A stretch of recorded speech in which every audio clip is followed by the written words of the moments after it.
Hi ಎಲ್ಲರಿಗೂ ನಮಸ್ಕಾರ. ನಾನು ಗರಣಿ ಕೃಷ್ಣಮೂರ್ತಿ, ವಿಜಯಭವ ಯೂಟ್ಯೂಬ್ ಚಾನಲಿಂದ ಇವತ್ತು ನಿಮ್ಮೆಲ್ಲರ ಬೇಡಿಕೆಯಂತೆ ಅರ್ಥಶಾಸ್ತ್ರಕ್ಕೆ ಸಂಬಂಧಿಸಿದ ಸಮಗ್ರವಾದಂತಹ ಒಂದು ಚರ್ಚೆನ, ಅದು ವಿಶೇಷವಾಗಿ ಪೊಲೀಸ್ ಕಾನ್ಸ್ಟೇಬಲ್ ಎಕ್ಸಾಮ್ಗೆ ಉಪಯುಕ್ತವಾಗುವಂತೆ ಎಲ್ಲದನ್ನು ಕವರ್ ಮಾಡಿ ಅದರ ಮೊದಲ ಭಾಗ ಹಿಂದಿನ ವಿಡಿಯೋದಲ್ಲಿ ನಾವು ಚರ್ಚೆ ಮಾಡ್ತಾ ಬರೋಣ. ಇದು ನಮ್ಮ ಇಲಾಖೆ ಅಧಿಕೃತ ಚಾನಲ್, ದಯವಿಟ್ಟು ಸಬ್ಸ್ಕ್ರೈಬ್ ಆಗಿ. ಇನ್ನು ನೋಡಿ, ಅರ್ಥಶಾಸ್ತ್ರಕ್ಕೆ ಹೋಗೋದಕ್ಕಿಂತ ಮುಂಚೆ ಈ ಪೊಲೀಸ್ ಕಾನ್ಸ್ಟೇಬಲ್ ಎಕ್ಸಾಮ್ಗೆ ಹೇಗೆಲ್ಲ ಪ್ರಶ್ನೆ ಕೇಳ್ಬೋದು ಅನ್ನೋದನ್ನು, ಅಂದರೆ ವಿಶೇಷವಾಗಿ ಸ್ಟ್ಯಾಟಿಸ್ಟಿಕ್ ಬೇಸ್ಡ್ ಇಂಡಿಯಾ ಮತ್ತು ಕರ್ನಾಟಕಕ್ಕೆ ರಿಲೇಟೆಡಾಗಿ ಹೆಂಗೆ ಕ್ವಶನ್ಸ್ನ ಕೇಳ್ತಾನೆ ಅನ್ನೋದನ್ನು ಈ ಒಂದು 2 ಟೇಬಲಲ್ಲಿ ನಾನು ಕೊಟ್ಟು ಆನಂತರ ಎಕನಾಮಿಕ್ಸ್ನ ಡಿಸ್ಕಷನ್ ಮಾಡ್ತಾ ಬರೋಣ. ಇದು ಬೇಸಿಕ್ಸ್ ಅಂತಲೂ ನಾವು ಕರಿತೀವಿ. ಓಕೆ, ನಾವು ಇಲ್ಲಿ ಅರ್ಥಶಾಸ್ತ್ರದಲ್ಲಿ ವಿಶೇಷವಾಗಿ ಭಾರತದ ಅರ್ಥವ್ಯವಸ್ಥೆನ ನಾವು ಅಧ್ಯಯನವನ್ನು ಮಾಡ್ತೀವಿ. ಹಾಗಾದ್ರೆ ನೋಡೋಣ. ನೋಡಿ, ಫಸ್ಟ್ ಭಾರತ ಹೆಂಗೆ ಕೇಳ್ಬೋದು ಕ್ವಶನ್ ಇಲ್ಲಿ. ಈ ಟೇಬಲಲ್ಲಿ ನಿಮ್ಗೆ ಕಂಪ್ಲೀಟ್ ಮಾಹಿತಿ ಸಿಗುತ್ತೆ. ಭಾರತದ ಭೂಪ್ರದೇಶ ಎಷ್ಟು ಅಂತ ನಿಮಗೆ ಎಕ್ಸಾಮಲ್ಲಿ ಕೇಳ್ಬೋದು. ಆದರೆ ಒಟ್ಟು ಎಷ್ಟು ಭೂಪ್ರದೇಶ ನೋಡಿ, ಆ ಟೇಬಲಲ್ಲಿ ಕಾಣ್ತಿದೆಯಲ್ಲ, ಒಟ್ಟು ಭೂಪ್ರದೇಶ ಎಷ್ಟು ಅಂದರೆ 32,87,263 ಚದುರ ಕಿಲೋಮೀಟರ್ ಭಾರತದ ಒಟ್ಟು ಭೂಪ್ರದೇಶ. ಹಾಗಾದರೆ ಒಟ್ಟು ಜನಸಂಖ್ಯೆ ಎಷ್ಟು? 121.06 ಕೋಟಿಗಳು ಅಂತ ನಾವು ಕರಿತೇವೆ. ಹಾಗಾದರೆ 2011ರ ಜನಗಣತಿ ನಮಗೆ ಲಭ್ಯ ಇರೋಂಥದ್ದು. 2011ರ ಜನಗಣತಿಯ ಪ್ರಕಾರ ಭಾರತದ ಜನಸಂಖ್ಯೆ 121.06 ಕೋಟಿ. ಹಾಗಾದರೆ ಭಾರತದ ಭೂಪ್ರದೇಶ ಎಷ್ಟು ಅಂದರೆ 32,87,263 ಸ್ಕ್ವೇರ್ ಕಿಲೋಮೀಟರ್ ಅಂತೇಳಿ ನಾವು ಕರಿತೀವಿ. ಇನ್ನು ಎಕ್ಸಾಮಲ್ಲಿ ಒಂದು ಸ್ಟೆಪ್ ಮುಂದೆ ಹೋದ ಅಂದರೆ ಭಾರತದ ಶೇಕಡವಾರು ಭೂಪ್ರದೇಶ ಎಷ್ಟು ಅಂತ ಕೇಳ್ತಾನೆ. ಭಾರತದ ಅಂದರೆ ಇಡೀ ಜಾಗತಿಕ ಭೂಪ್ರದೇಶದಲ್ಲಿ, ಅಂದರೆ ಪ್ರಪಂಚದ ಭೂಪ್ರದೇಶದಲ್ಲಿ ಭಾರತದ ಶೇಕಡವಾರು ಭೂಪ್ರದೇಶ ಎಷ್ಟಿದೆ ಅಂತಂದರೆ 2.4% ಭೂಪ್ರದೇಶವನ್ನು ಭಾರತ ಹೊಂದಿದೆ. ಅದೇ ರೀತಿ ಪ್ರಪಂಚದ ಜನಸಂಖ್ಯೆನ 100 ಅಂದರೆ 100 ಅಂತ ನಾವು ಭಾವಿಸೋದಾದರೆ ಭಾರತದ ಜನಸಂಖ್ಯೆಯ ಪಾಲೆಷ್ಟು ಜಾಗತಿಕ ಜನಸಂಖ್ಯೆನಲ್ಲಿ ಅಂದರೆ 17.5. ನೋಡಿ, ಇಲ್ಲಿ ಸ್ಪಷ್ಟ ಆಗುತ್ತೆ, ಜಾಗತಿಕ ಭೂಪ್ರದೇಶದಲ್ಲಿ ಭಾರತ ಬರೀ ಕೇವಲ 2.4ರಷ್ಟಿದ್ರೆ ಜಾಗತಿಕ ಜನಸಂಖ್ಯೆಗೆ ಭಾರತದ ಕೊಡುಗೆ 17.5ರಷ್ಟಿದೆ. ಆದರೆ ಇದನ್ನು ನೋಡಿದಾಗ ನಮಗೆ ಸ್ಪಷ್ಟ ಆಗುತ್ತೆ, ಭಾರತವು ಅಧಿಕ ಜನಸಂಖ್ಯೆಯನ್ನು ಕೂಡಿದೆ, ಆದರೆ ಭೂಪ್ರದೇಶ ಏನಾಗಿದೆ ಅಂದರೆ ಭಾರತದ ಜನಸಂಖ್ಯೆ ಅಧಿಕವಾಗಿದೆ, ಆದರೆ ಭಾರತದ ಭೂಪ್ರದೇಶ ಏನಾಗಿದೆ, ಕಡಿಮೆ ಆಗಿದೆ. ಇನ್ನು ಸ್ಥಾನ ರ್ಯಾಂಕ್ ಅಂತೇಳಿ ನಾವು ನೋಡ್ತೇವಲ್ಲ, ಭಾರತವು ಜಾಗತಿಕ ಭೂಪ್ರದೇಶದಲ್ಲಿ ಎಷ್ಟನೇ ರ್ಯಾಂಕಲ್ಲಿದೆ ಅಂತೇಳಿ ಎಕ್ಸಾಮಲ್ಲಿ ಪ್ರಶ್ನೆ ಕೇಳ್ತಾನೆ. ಹಾಗಾದರೆ ಭೂಪ್ರದೇಶದ ಆಧಾರದ ಮೇಲೆ ಭಾರತ 7ನೇ ರ್ಯಾಂಕಲ್ಲಿ, ಅಂದರೆ 7th largest country in the world. ಅಂದರೆ ಭಾರತವು ಭೂಪ್ರದೇಶದ ದೃಷ್ಟಿಯಿಂದ 7ನೇ ಬೃಹತ್ ರಾಷ್ಟ್ರ ಅಂತ ಕರೀತಾರೆ. ಹಾಗಾದರೆ ಬೃಹತ್ ರಾಷ್ಟ್ರ ಭೂಪ್ರದೇಶದ ಆಧಾರದ ಮೇಲೆ ಅಂದರೆ Russia, Canada, China, USA, Australia, Brazil, ಇವನ್ನ ನಾವು ಬೃಹತ್ ರಾಷ್ಟ್ರಗಳು ಅಂತ, ಅಂದರೆ ಜಾಗ್ರಫಿಕಲಿ ಬೃಹತ್ ರಾಷ್ಟ್ರ ಯಾವುದು ಅಂದರೆ ರಷ್ಯಾ ಅಂತೇಳಿ ನಾವು ಕರಿತೀವಿ. ಆ ನಿಟ್ಟಿನಿಂದ ಭಾರತ ಎಷ್ಟನೇ ರ್ಯಾಂಕಲ್ಲಿದೆ ಅಂದರೆ 7ನೇ ರ್ಯಾಂಕಲ್ಲಿದೆ. ಇನ್ನು ಜನಸಂಖ್ಯೆಯ ದೃಷ್ಟಿಯಿಂದ ಭಾರತ ಎಷ್ಟನೇ ರ್ಯಾಂಕಲ್ಲಿದೆ ಅಂದರೆ 2ನೇ ಸ್ಥಾನದಲ್ಲಿದೆ. 1ನೇ ಸ್ಥಾನದಲ್ಲಿ ಚೈನಾ ಇದೆ. ಇನ್ನು ನಾವು ಫೋರ್ಕಾಸ್ಟ್ ಮಾಡಿರೋ ಪ್ರಕಾರ ಭಾರತವು 1ನೇ ಸ್ಥಾನಕ್ಕೆ ಬಂದು ತಲುಪಲಿದೆ ಅಂತೇಳಿ ಇತ್ತೀಚೆಗೆ ಬಿಡುಗಡೆ ಆಗಿರುವಂತಹ ಮುನ್ನಾಂದಾಜಲ್ಲಿ ನಮಗೆ ಮಾಹಿತಿ ಸಿಕ್ಕಿದೆ. ನಿಮಗೆ ಭೂಪ್ರದೇಶದ ಆಧಾರದ ಮೇಲೆ ಭಾರತ ಎಷ್ಟನೇ ರ್ಯಾಂಕಲ್ಲಿದೆ ಅಂದರೆ ಎಷ್ಟನೇ ಸ್ಥಾನದಲ್ಲಿದೆ ಅಂದರೆ 7ನೇ ಸ್ಥಾನದಲ್ಲಿದೆ. ಹಾಗೆಯೇ ಜನಸಂಖ್ಯೆ ಆಧಾರದ ಮೇಲೆ ಭಾರತ ಎಷ್ಟನೇ ರ್ಯಾಂಕಲ್ಲಿದೆ ಅಥವಾ ಎಷ್ಟನೇ ಸ್ಥಾನದಲ್ಲಿದೆ ಅಂದರೆ 2ನೇ ಸ್ಥಾನದಲ್ಲಿದೆ ಅಂತ. ಇನ್ನು ಮುಂದೆ ಹೋಗಿ ಕೇಳಿದ್ರೆ ಭಾರತದಲ್ಲಿ ಬೃಹತ್ ರಾಜ್ಯ ಯಾವುದು, ಯಾವುದರ, ನೋಡಿ ಇದು ತುಂಬ ಇಂಪಾರ್ಟೆಂಟ್. ಭಾರತದಲ್ಲಿ ಬೃಹತ್ ರಾಜ್ಯ ಯಾವುದರ ಆಧಾರದ ಮೇಲೆ, ಜನಸಂಖ್ಯೆಯ ಆಧಾರದ ಮೇಲೂ ಅಥವಾ ಭೂಪ್ರದೇಶದ ಆಧಾರದ ಮೇಲೂ ಅಂತೇಳಿ ತುಂಬ ಇಂಪಾರ್ಟೆಂಟ್. ನೋಡಿ, ಮೊದಲನೇದಾಗಿ ಭೂಪ್ರದೇಶದ ಆಧಾರದ ಮೇಲೆ ಬೃಹತ್ ರಾಜ್ಯ ಯಾವುದು, ರಾಜಸ್ಥಾನ. ಹಾಗೆಯೇ ಭೂಪ್ರದೇಶದ ಆಧಾರದ ಮೇಲೆ ಸಣ್ಣ ರಾಜ್ಯ ಯಾವುದು ಅಂದರೆ ಗೋವಾ. ನೋಡಿ, ಭೂಪ್ರದೇಶದಲ್ಲಿ ರಾಜಸ್ಥಾನ ಬೃಹತ್ ರಾಜ್ಯ ಆದರೆ ಗೋವಾ ಚಿಕ್ಕ ರಾಜ್ಯ ಆಗುತ್ತೆ. Largest state Rajasthan, smallest state Goa in terms of geographical area, but in terms of population ಅಂದರೆ ಜನಸಂಖ್ಯೆಯ ಆಧಾರದ ಮೇಲೆ ಬೃಹತ್ ರಾಜ್ಯ ಯಾವುದು ಅಂದರೆ ಉತ್ತರ ಪ್ರದೇಶ್. ಹಾಗೆಯೇ ಜನಸಂಖ್ಯೆ ಆಧಾರದ ಮೇಲೆ ಸಣ್ಣ ರಾಜ್ಯ ಅಥವಾ ಅತಿ ಕಡಿಮೆ ಜನಸಂಖ್ಯೆಯನ್ನು ಹೊಂದಿರುವಂತಹ ರಾಜ್ಯ ಯಾವುದು ಅಂದರೆ ಸಿಕ್ಕಿಂ. ಅತಿ ಹೆಚ್ಚು ಜನಸಂಖ್ಯೆಯನ್ನು ಹೊಂದಿರುವ ರಾಜ್ಯ ಉತ್ತರ ಪ್ರದೇಶ, ಆದರೆ ಅತಿ ಕಡಿಮೆ ಜನಸಂಖ್ಯೆಯನ್ನು ಹೊಂದಿರುವಂಥ ರಾಜ್ಯ ಸಿಕ್ಕಿಂ. ನೋಡಿ, ಈ ಒಂದು ಟೇಬಲಲ್ಲಿ ಒಂದು ಕ್ವಶನ್ ಬರೋ ಚಾನ್ಸಸ್ಸು ತುಂಬ ಇರುತ್ತೆ. ನೀಟಾಗಿ ಇದನ್ನು ನೋಡ್ಕೊಳ್ಳಿ. ಇನ್ನು ನೆಕ್ಸ್ಟ್ ನಾವು ನೋಡೋದಾದ್ರೆ ಇದೇ ರೀತಿ ನಾವು ಕರ್ನಾಟಕದನ್ನು ಹೇಳಿ ನಾನು ಎಕನಾಮಿಕ್ಸ್ನ ಡಿಸ್ಕಷನ್ ಮಾಡಲಿಕ್ಕೆ ಬರ್ತೀನಿ. ಓಕೆ, ಹಾಗಾದರೆ ಕರ್ನಾಟಕನ ನಾವು ನೋಡೋಣ. ಕರ್ನಾಟಕದ ಸೇಮ್ ಪ್ಯಾಟ್ರನ್, ಭೂಪ್ರದೇಶ. ಹಾಗಾದರೆ ಕರ್ನಾಟಕದ ಒಟ್ಟು ಭೂಪ್ರದೇಶ ಎಷ್ಟು, ಒಟ್ಟು ಜನಸಂಖ್ಯೆ ಎಷ್ಟು ಅಂತ ನೋಡೋದಾದ್ರೆ ಒಟ್ಟು ಭೂಪ್ರದೇಶ 1,91,791 ಚದರ ಕಿಲೋಮೀಟರ್ ಅಂತೇಳಿ ನಾವು ಕರಿತೀವಿ. ಭಾರತದೆಷ್ಟಿದೆ? 32,87,263 ಸ್ಕ್ವೇರ್ ಕಿಲೋಮೀಟರ್ ಅಂತ ಹೇಳಿದ್ವಲ್ಲ, ಅದೇ ರೀತಿ ಕರ್ನಾಟಕದ ಭೂಪ್ರದೇಶ 1,91,791 ಸ್ಕ್ವೇರ್ ಕಿಲೋಮೀಟರ್ ಅಂತೇಳಿ ಕರಿತೀವಿ. ಇನ್ನು ಕರ್ನಾಟಕದ ಜನಸಂಖ್ಯೆ ಎಷ್ಟು? ಅಲ್ಲಿ ಭಾರತದ ಜನಸಂಖ್ಯೆ ಆಗಿತ್ತಲ್ಲ, ಕರ್ನಾಟಕದ ಜನಸಂಖ್ಯೆ ಎಷ್ಟು? ಯಾವ ಜನಗಣತಿಯ ಪ್ರಕಾರ? 2011ರ ಜನಗಣತಿಯ ಪ್ರಕಾರ ಕರ್ನಾಟಕದ ಜನಸಂಖ್ಯೆ 6.11 crores, 6.11 ಕೋಟಿ ಅಂತ ಕರಿತೀವಿ. ಇನ್ನು ಶೇಕಡವಾರು ಅಂದರೆ ಭಾರತದ ಭೂಪ್ರದೇಶವನ್ನು ನಾವು 100% ಅಂತ ನಾವು ಕನ್ಸಿಡರ್ ಮಾಡಿದ್ರೆ, ಆ 100% ಅಥವಾ ಭಾರತದ ಭೂಪ್ರದೇಶದಲ್ಲಿ ಕರ್ನಾಟಕದ ಪಾಲೆಷ್ಟಿದೆ ಅಂದರೆ 5.83% ಭಾರತದ ಭೂಪ್ರದೇಶದಲ್ಲಿ ಕರ್ನಾಟಕ ಪಾಲನ್ನು ಹೊಂದಿದೆ. ಅಂದರೆ ಭಾರತದ ಭೂಪ್ರದೇಶದಲ್ಲಿ ಕರ್ನಾಟಕದ ಪಾಲು 5.83%ಇದ್ರೆ, ಭಾರತದ ಒಟ್ಟು ಜನಸಂಖ್ಯೆಯಲ್ಲಿ ಕರ್ನಾಟಕದ ಕೊಡುಗೆ ಎಷ್ಟು ಅಂದರೆ 5.05, ಅಂದರೆ 5.05% ಜನಸಂಖ್ಯೆ ಹೊಂದಿರುವಂತಹ ಕರ್ನಾಟಕ 5.83% ಭೂಪ್ರದೇಶವನ್ನು ಹೊಂದಿದೆ. ಇನ್ನು ಭೂಪ್ರದೇಶದ ದೃಷ್ಟಿಯಿಂದ ಕರ್ನಾಟಕ ಎಷ್ಟನೇ ಸ್ಥಾನದಲ್ಲಿದೆ ಅಂತ ಕೇಳ್ತಾನೆ. ಕರ್ನಾಟಕ 6ನೇ ಸ್ಥಾನದಲ್ಲಿದೆ. ಯಾವುದರ ದೃಷ್ಟಿಯಿಂದ? ಭೂಪ್ರದೇಶದ ದೃಷ್ಟಿಯಿಂದ. ಇನ್ನು ಜನಸಂಖ್ಯೆಯ ದೃಷ್ಟಿಯಿಂದ ನಾವು ಜನಸಂಖ್ಯೆಯ ದೃಷ್ಟಿಕೋನದಲ್ಲಿ ನಾವು ಹೇಳುವಂಥದ್ದು 2011ರ ಜನಗಣತಿಯ ಪ್ರಕಾರನೇ ನಾವು ಹೇಳ್ತೀವಿ. ನಮಗಿರುವಂಥ ಅಂಕಿಅಂಶಗಳು ಅದೇ. 2011ರ ಜನಗಣತಿಯ ಪ್ರಕಾರ ಕರ್ನಾಟಕ ಜನಸಂಖ್ಯೆಯ ದೃಷ್ಟಿಯಿಂದ 9ನೇ ಸ್ಥಾನದಲ್ಲಿದೆ. ಇನ್ನು ಕರ್ನಾಟಕದಲ್ಲಿ ಬೃಹತ್ ಜಿಲ್ಲೆ ಯಾವುದು, ಸಣ್ಣ ಜಿಲ್ಲೆ ಯಾವುದು, ಯಾವುದರ ಆಧಾರದ ಮೇಲೆ? ಭೂಪ್ರದೇಶದಲ್ಲೋ ಜನಸಂಖ್ಯೆಯಲ್ಲೋ? ಇದು ನಿಮಗೆ ಸ್ಪಷ್ಟವಾಗಿ ಗೊತ್ತಿರಬೇಕು. ನೋಡಿ, ಕರ್ನಾಟಕದಲ್ಲಿ ಭೂಪ್ರದೇಶದ ಆಧಾರದ ಮೇಲೆ ಬೃಹತ್ ಜಿಲ್ಲೆ ಯಾವುದು ಅಂದರೆ ಬೆಳಗಾವಿ. ಹಾಗೆಯೇ ಸಣ್ಣ ಜಿಲ್ಲೆ ಯಾವುದು ಅಂದರೆ ಬೆಂಗಳೂರು ನಗರ ಸಣ್ಣ ಜಿಲ್ಲೆ ಆದರೆ ಯಾವುದರ ದೃಷ್ಟಿಯಿಂದ? ಭೂಪ್ರದೇಶದ ದೃಷ್ಟಿಯಿಂದ ದೊಡ್ಡ ಜಿಲ್ಲೆ ಬೆಳಗಾವಿ ಆಗುತ್ತೆ. ಇನ್ನು ಜನಸಂಖ್ಯೆಯ ದೃಷ್ಟಿಯಿಂದ ನಾವು ನೋಡೋದಾದರೆ, ಜನಸಂಖ್ಯೆಯ ದೃಷ್ಟಿಯಿಂದ ಬೆಂಗಳೂರು ನಗರ ಅತಿ ದೊಡ್ಡ ಜಿಲ್ಲೆ ಅಥವಾ ಅತಿ ಹೆಚ್ಚು ಜನಸಂಖ್ಯೆಯನ್ನು ಹೊಂದಿರುವ ಜಿಲ್ಲೆಯಾದರೆ, ಅತಿ ಕಡಿಮೆ ಜನಸಂಖ್ಯೆಯನ್ನು ಹೊಂದಿರುವಂಥ ಜಿಲ್ಲೆ ಕೊಡಗು ಅಂತೇಳಿ ನಾವು ಕರಿತೀವಿ. ಇದು ಕರ್ನಾಟಕ ಮತ್ತು ಭಾರತಕ್ಕೆ ಸಂಬಂಧಿಸಿದಂಥ ಒಂದು ಬೇಸಿಕ್ ಸ್ಟ್ಯಾಟಿಸ್ಟಿಕ್ಸ್ ಅಂತೇಳಿ ನಾನು ಭಾವಿಸ್ತೀನಿ. ನಿಮ್ಮ PC ಎಕ್ಸಾಮ್ಸ್ಗೆ ಒಂದು ಕ್ವಶನ್ ಫಿಕ್ಸ್ ಇದ್ದೇ ಇರುತ್ತೆ ಇವೆರಡು ಟೇಬಲಲ್ಲಿ, ನೀಟಾಗಿ ನೋಡ್ಕೊಳ್ಳಿ. ಇನ್ನು ನೆಕ್ಸ್ಟ್ ನಾವು ಅರ್ಥಶಾಸ್ತ್ರವನ್ನು ಡಿಸ್ಕಸ್ ಮಾಡ್ತಾ ಬರೋಣ. ನೋಡಿ, PC ಎಕ್ಸಾಮ್ಸ್ ಆಗಿರೋದ್ರಿಂದ ಈ ಬೇಸಿಕ್ ಬುಕ್ಸಲ್ಲಿ ಇರೋಂಥ ಕೆಲವು ಕ್ವಶನ್ಸನ್ನು ಕೇಳೋ ಚಾನ್ಸಸ್ ಇರುತ್ತೆ. ಆ ಕಾರಣಕ್ಕೆ ಸಿಂಪಲ್ಲಾಗಿ ನಿಮಗೆ ಬೇಸಿಕ್ಸ್ ಹೇಳಿ ನಾನು ನೆಕ್ಸ್ಟ್ ಕಾನ್ಸೆಪ್ಟ್ಸ್ಗೆ ಬರ್ತೀನಿ. ಹಾಗಾದ್ರೆ ಅರ್ಥಶಾಸ್ತ್ರ ಅಂದರೆ ಮಾನವನ ಆರ್ಥಿಕ ಚಟುವಟಿಕೆಗಳನ್ನು ಕುರಿತು ಅಧ್ಯಯನ ಮಾಡುವ ವಿಜ್ಞಾನವೇ ಅರ್ಥಶಾಸ್ತ್ರ. ಈ ಅರ್ಥಶಾಸ್ತ್ರ ಅಂದರೇನು ಅಂತೇಳಿ ಹಲವಾರು ಅರ್ಥಶಾಸ್ತ್ರಜ್ಞರು ವ್ಯಾಖ್ಯಾನವನ್ನು ಮಾಡಿದ್ದಾರೆ. ಅದರಲ್ಲಿ ಮೊದಲನೇದಾಗಿ ನಿಲ್ಲುವಂಥವ್ರು ಅರ್ಥಶಾಸ್ತ್ರದ ಪಿತಾಮಹರಾದಂತಹ ಆಡಮ್ ಸ್ಮಿತ್. ಇವರು ಅರ್ಥಶಾಸ್ತ್ರವನ್ನು ಸಂಪತ್ತನ್ನು ಕುರಿತು ಅಧ್ಯಯನ ಮಾಡುವ ವಿಜ್ಞಾನ ಅಂತ ಕರೀತಾರೆ. ಯಾರು?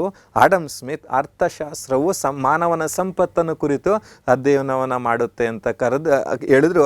ಆ ಕಾರಣಕ್ಕೆ ಇವರ ವ್ಯಾಖ್ಯಾನವನ್ನು ಸಂಪತ್ತಿನ ವ್ಯಾಖ್ಯಾನ, ವೆಲ್ತ್ ಡೆಫಿನೇಷನ್ ಅಂತ ಕರಿತೀವಿ. ಹಾಗಾದ್ರೆ ಸಿಂಪಲ್ ನಿಮ್ಗೆ ಎಕ್ಸಾಮಲ್ಲಿ ಕೊಟ್ಟರೆ ಸಂಪತ್ತಿನ ವ್ಯಾಖ್ಯಾನವನ್ನು ಕೊಟ್ಟವರು ಯಾರು ಅಂದರೆ ಆಡಮ್ ಸ್ಮಿತ್. ಆಡಮ್ ಸ್ಮಿತ್ ರವರು ಬರೆದಂತಹ ಗ್ರಂಥ ಯಾವುದು ಅಂತ ಎಕ್ಸಾಮಲ್ಲಿ ಕೇಳಿದ್ರೆ ರಾಷ್ಟ್ರಗಳ ಸಂಪತ್ತು. ಯಾರನ್ನ ಅರ್ಥಶಾಸ್ತ್ರದ ಪಿತಾಮಹ ಅಂತ ಕರಿತೀವಿ? ಆಡಮ್ ಸ್ಮಿತ್ ರವರನ್ನ ಅರ್ಥಶಾಸ್ತ್ರದ ಪಿತಾಮಹ ಅಂತ ಕರಿತೀವಿ. ಅದಾದ ನಂತರ ಆಲ್ಫ್ರೆಡ್ ಮಾರ್ಷಲ್ ಬರ್ತಾರೆ. ಅರ್ಥಶಾಸ್ತ್ರವು ಮಾನವನ ಸಂಪತ್ತಿಗಿಂತ ಮಾನವನ ಯೋಗಕ್ಷೇಮವನ್ನು ಅಥವಾ ಕಲ್ಯಾಣವನ್ನು ಅಧ್ಯಯನವನ್ನು ಮಾಡುತ್ತೆ ಅಂತ ಹೇಳ್ತಾರೆ. ಆ ಕಾರಣಕ್ಕೆ ಆಲ್ಫ್ರೆಡ್ ಮಾರ್ಷಲ್ ಮತ್ತು ಅವರ ಅನುಯಾಯಿಗಳ ವ್ಯಾಖ್ಯಾನವನ್ನು ಯೋಗಕ್ಷೇಮದ ವ್ಯಾಖ್ಯಾನ ಅಂತ ಕರಿತೀವಿ. ಹಾಗಾದರೆ ಯೋಗಕ್ಷೇಮದ ವ್ಯಾಖ್ಯಾನವನ್ನು ಕೊಟ್ಟವರು ಆಲ್ಫ್ರೆಡ್ ಮಾರ್ಷಲ್ ಮತ್ತು ಅವರ ಅನುಯಾಯಿಗಳು ಅಂತ ಕರಿತೀವಿ. ಆಲ್ಫ್ರೆಡ್ ಮಾರ್ಷಲ್ 1890ರಲ್ಲಿ ಅರ್ಥಶಾಸ್ತ್ರದ ತತ್ವಗಳು ಎನ್ನುವಂಥ ಗ್ರಂಥವನ್ನು ಬಿಡುಗಡೆ ಮಾಡ್ತಾರೆ. ಅದರಲ್ಲಿ ಮೊದಲ ಬಾರಿಗೆ ರಾಜಕೀಯ ಅರ್ಥಶಾಸ್ತ್ರ ಅನ್ನುವಂಥದ್ದಕ್ಕೆ ಬದಲಾಗಿ ಅರ್ಥಶಾಸ್ತ್ರ ಅನ್ನುವಂಥ ಪದವನ್ನು ಮೊದಲ ಬಾರಿಗೆ ಬಳಸಿದವರು ಯಾರು ಅಂದರೆ ಆಲ್ಫ್ರೆಡ್ ಮಾರ್ಷಲ್. ಇನ್ನು ನೆಕ್ಸ್ಟು ಅದಾದ ನಂತರ ಅರ್ಥಶಾಸ್ತ್ರ ಬರೀ ಸಂಪತ್ತಲ್ಲ, ಯೋಗಕ್ಷೇಮ ಅಲ್ಲ, ಅಪರಿಮಿತವಾದ ಮಾನವನ ಬಯಕೆಗಳನ್ನು, ಕೊರತೆಯಿಂದ ಕೂಡಿರುವ ಸಂಪನ್ಮೂಲಗಳನ್ನು ಅಧ್ಯಯನ ಮಾಡುತ್ತೆ ಅರ್ಥಶಾಸ್ತ್ರ. ಆ ಕಾರಣಕ್ಕೆ ಅರ್ಥಶಾಸ್ತ್ರವನ್ನು ಅಂದರೆ ಅವರು ಕೊಟ್ಟಂತಹ ವ್ಯಾಖ್ಯಾನವನ್ನು ಕೊರತೆಯ ವ್ಯಾಖ್ಯಾನ ಅಂತೇಳಿ ಕರೆದ್ರು. ಅದನ್ನು ಕೊಟ್ಟವರು ಲಿಯೋನಲ್ ರಾಬಿನ್ಸ್.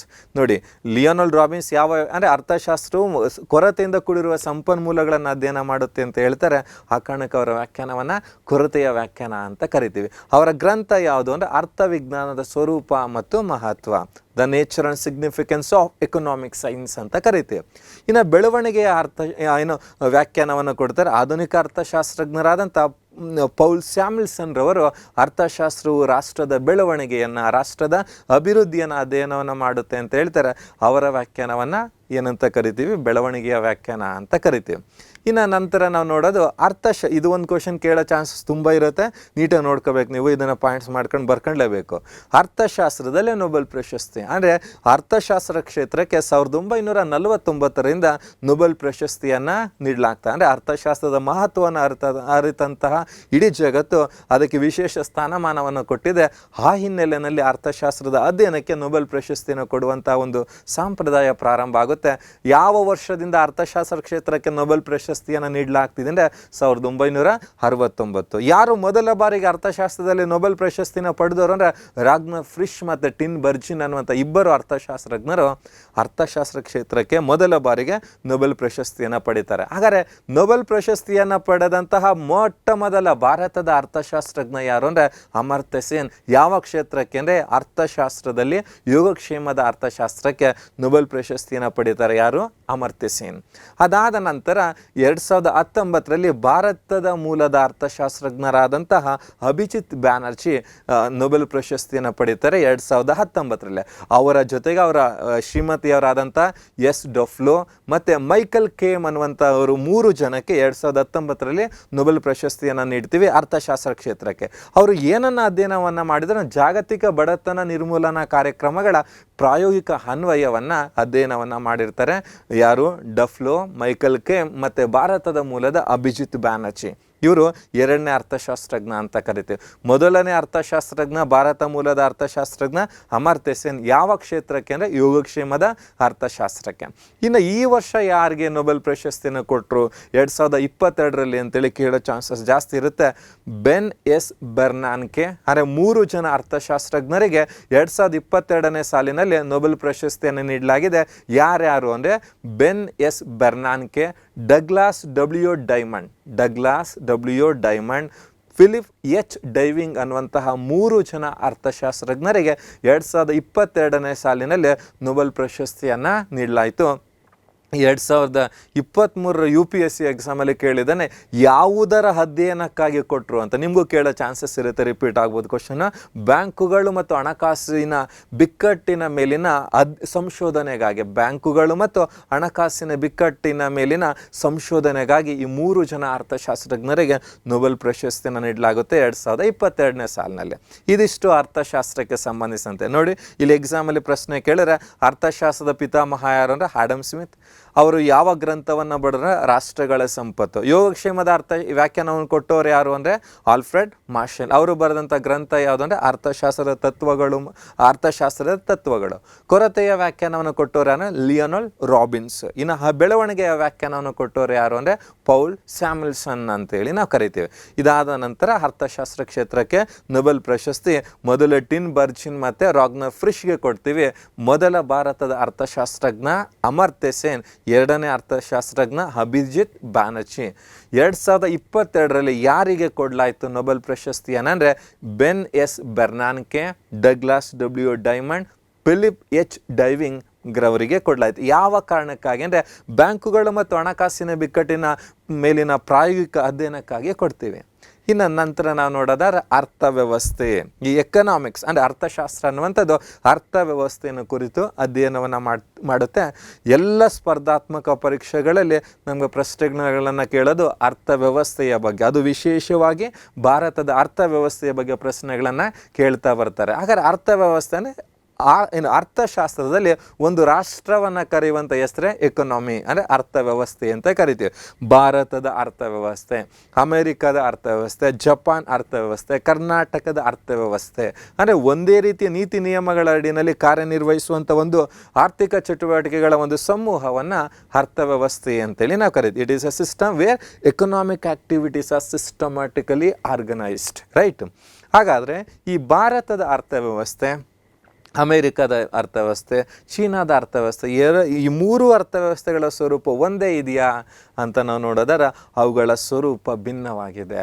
ಅವುಗಳ ಆಧಾರದ ಮೇಲೆ ಅರ್ಥವ್ಯವಸ್ಥೆಗಳನ್ನು ಮೂರು ಭಾಗಗಳಾಗಿ ವರ್ಗೀಕರಣವನ್ನು ಮಾಡ್ತೀವಿ. ಯಾವ ಮೂರು ರೀತಿಯ ಅರ್ಥವ್ಯವಸ್ಥೆಗಳು ಅಂದರೆ ಸಮಾಜವಾದಿ ಅರ್ಥವ್ಯವಸ್ಥೆ ಅಂದರೆ ಸೋಷಿಯಲಿಸ್ಟಿಕ್ ಎಕನಾಮಿ ಅಂತ ಕರಿತೀವಿ, ಕ್ಯಾಪಿಟಲಿಸ್ಟಿಕ್ ಎಕನಾಮಿ ಬಂಡವಾಳಶಾಹಿ ಅರ್ಥವ್ಯವಸ್ಥೆ, ಮಿಶ್ರ ಅರ್ಥವ್ಯವಸ್ಥೆ ಮಿಕ್ಸ್ಡ್ ಎಕನಾಮಿ ಅಂತ ಕರಿತೀವಿ. ಹಾಗಾದರೆ ಫಸ್ಟ್ ಒನ್ ನೋಡೋಣ, ಸಮಾಜವಾದಿ ಅರ್ಥವ್ಯವಸ್ಥೆ ಸೋಷಿಯಲಿಸ್ಟಿಕ್ ಎಕನಾಮಿ ಅಂತ ಕರಿತೀವಿ. ನೋಡಿ, ಅರ್ಥವ್ಯವಸ್ಥೆಯಲ್ಲಿ ಎಲ್ಲ ಉತ್ಪಾದನಾ ಸಾಧನ ಮತ್ತು ಸಂಪನ್ಮೂಲಗಳ ಒಡೆತನವನ್ನು ಸರ್ಕಾರ ಹೊಂದಿದ್ರೆ ಅದನ್ನು ಸಮಾಜವಾದಿ ಅರ್ಥವ್ಯವಸ್ಥೆ ಅಂತ ಕರಿತೀವಿ.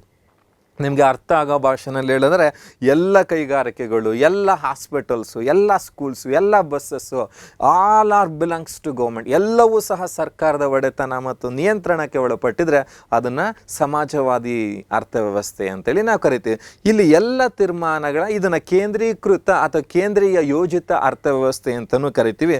ಯಾವುದನ್ನು? ಸಮಾಜವಾದಿ ಅರ್ಥವ್ಯವಸ್ಥೆನ. ಇಲ್ಲಿ ಕೇಂದ್ರೀಯ ಯೋಜನಾ ಪ್ರಾಧಿಕಾರ ಯೋಜನೆಗಳನ್ನು ರೂಪಿಸುತ್ತೆ ಮತ್ತು ಆರ್ಥಿಕ ಚಟುವಟಿಕೆಗಳನ್ನು ನಿಯಂತ್ರಿಸುತ್ತೆ. ಈ ಸಮಾಜವಾದಿ ಅರ್ಥವ್ಯವಸ್ಥೆ ಎಲ್ಲ ತೀರ್ಮಾನಗಳನ್ನು ಸರ್ಕಾರದ ಪರವಾಗಿ ಕೇಂದ್ರೀಯ ಯೋಜನಾ ಪ್ರಾಧಿಕಾರ ಕೈಗೊಳ್ಳುತ್ತೆ ಸಮಾಜವಾದಿ ಅರ್ಥವ್ಯವಸ್ಥೆನಲ್ಲಿ. ಇನ್ನು ಇದಕ್ಕೆ ವಿರುದ್ಧವಾಗಿ ಬಂಡವಾಳಶಾಹಿ ವ್ಯವಸ್ಥೆ, ಎಲ್ಲವೂ ಖಾಸಗಿ, ಎಲ್ಲವೂ ಸರ್ಕಾರ ಅಂದರೆ ಸಾರ್ವಜನಿಕ, ಅಂದರೆ ಅದನ್ನು ಬಂಡವಾಳ ಸಮಾಜವಾದಿ ಅರ್ಥವ್ಯವಸ್ಥೆ ಅಂತ ಎಲ್ಲವೂ ಖಾಸಗಿ ಅಂದರೆ ಖಾಸಗಿ ಕೈಗಾರಿಕೆ, ಖಾಸಗಿ ಬಸ್ಸು, ಖಾಸಗಿ ಸ್ಕೂಲು, ಖಾಸಗಿ ಶಾಲೆ, ಎಲ್ಲವೂ ಖಾಸಗಿಯವರ ಒಡೆತನ ಮತ್ತು ನಿಯಂತ್ರಣದಲ್ಲಿದ್ದರೆ ಅದನ್ನು ಬಂಡವಾಳಶಾಹಿ ಅರ್ಥವ್ಯವಸ್ಥೆ ಅಂತ ಕರಿತೀವಿ.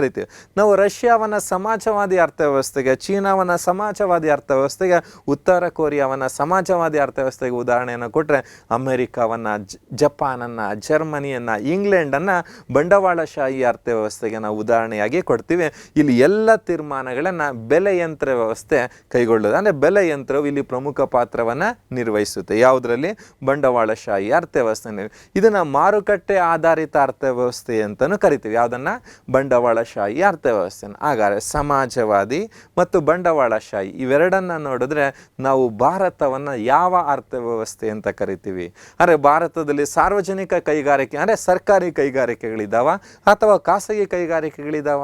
ನೀವೇ ಹೇಳಿ.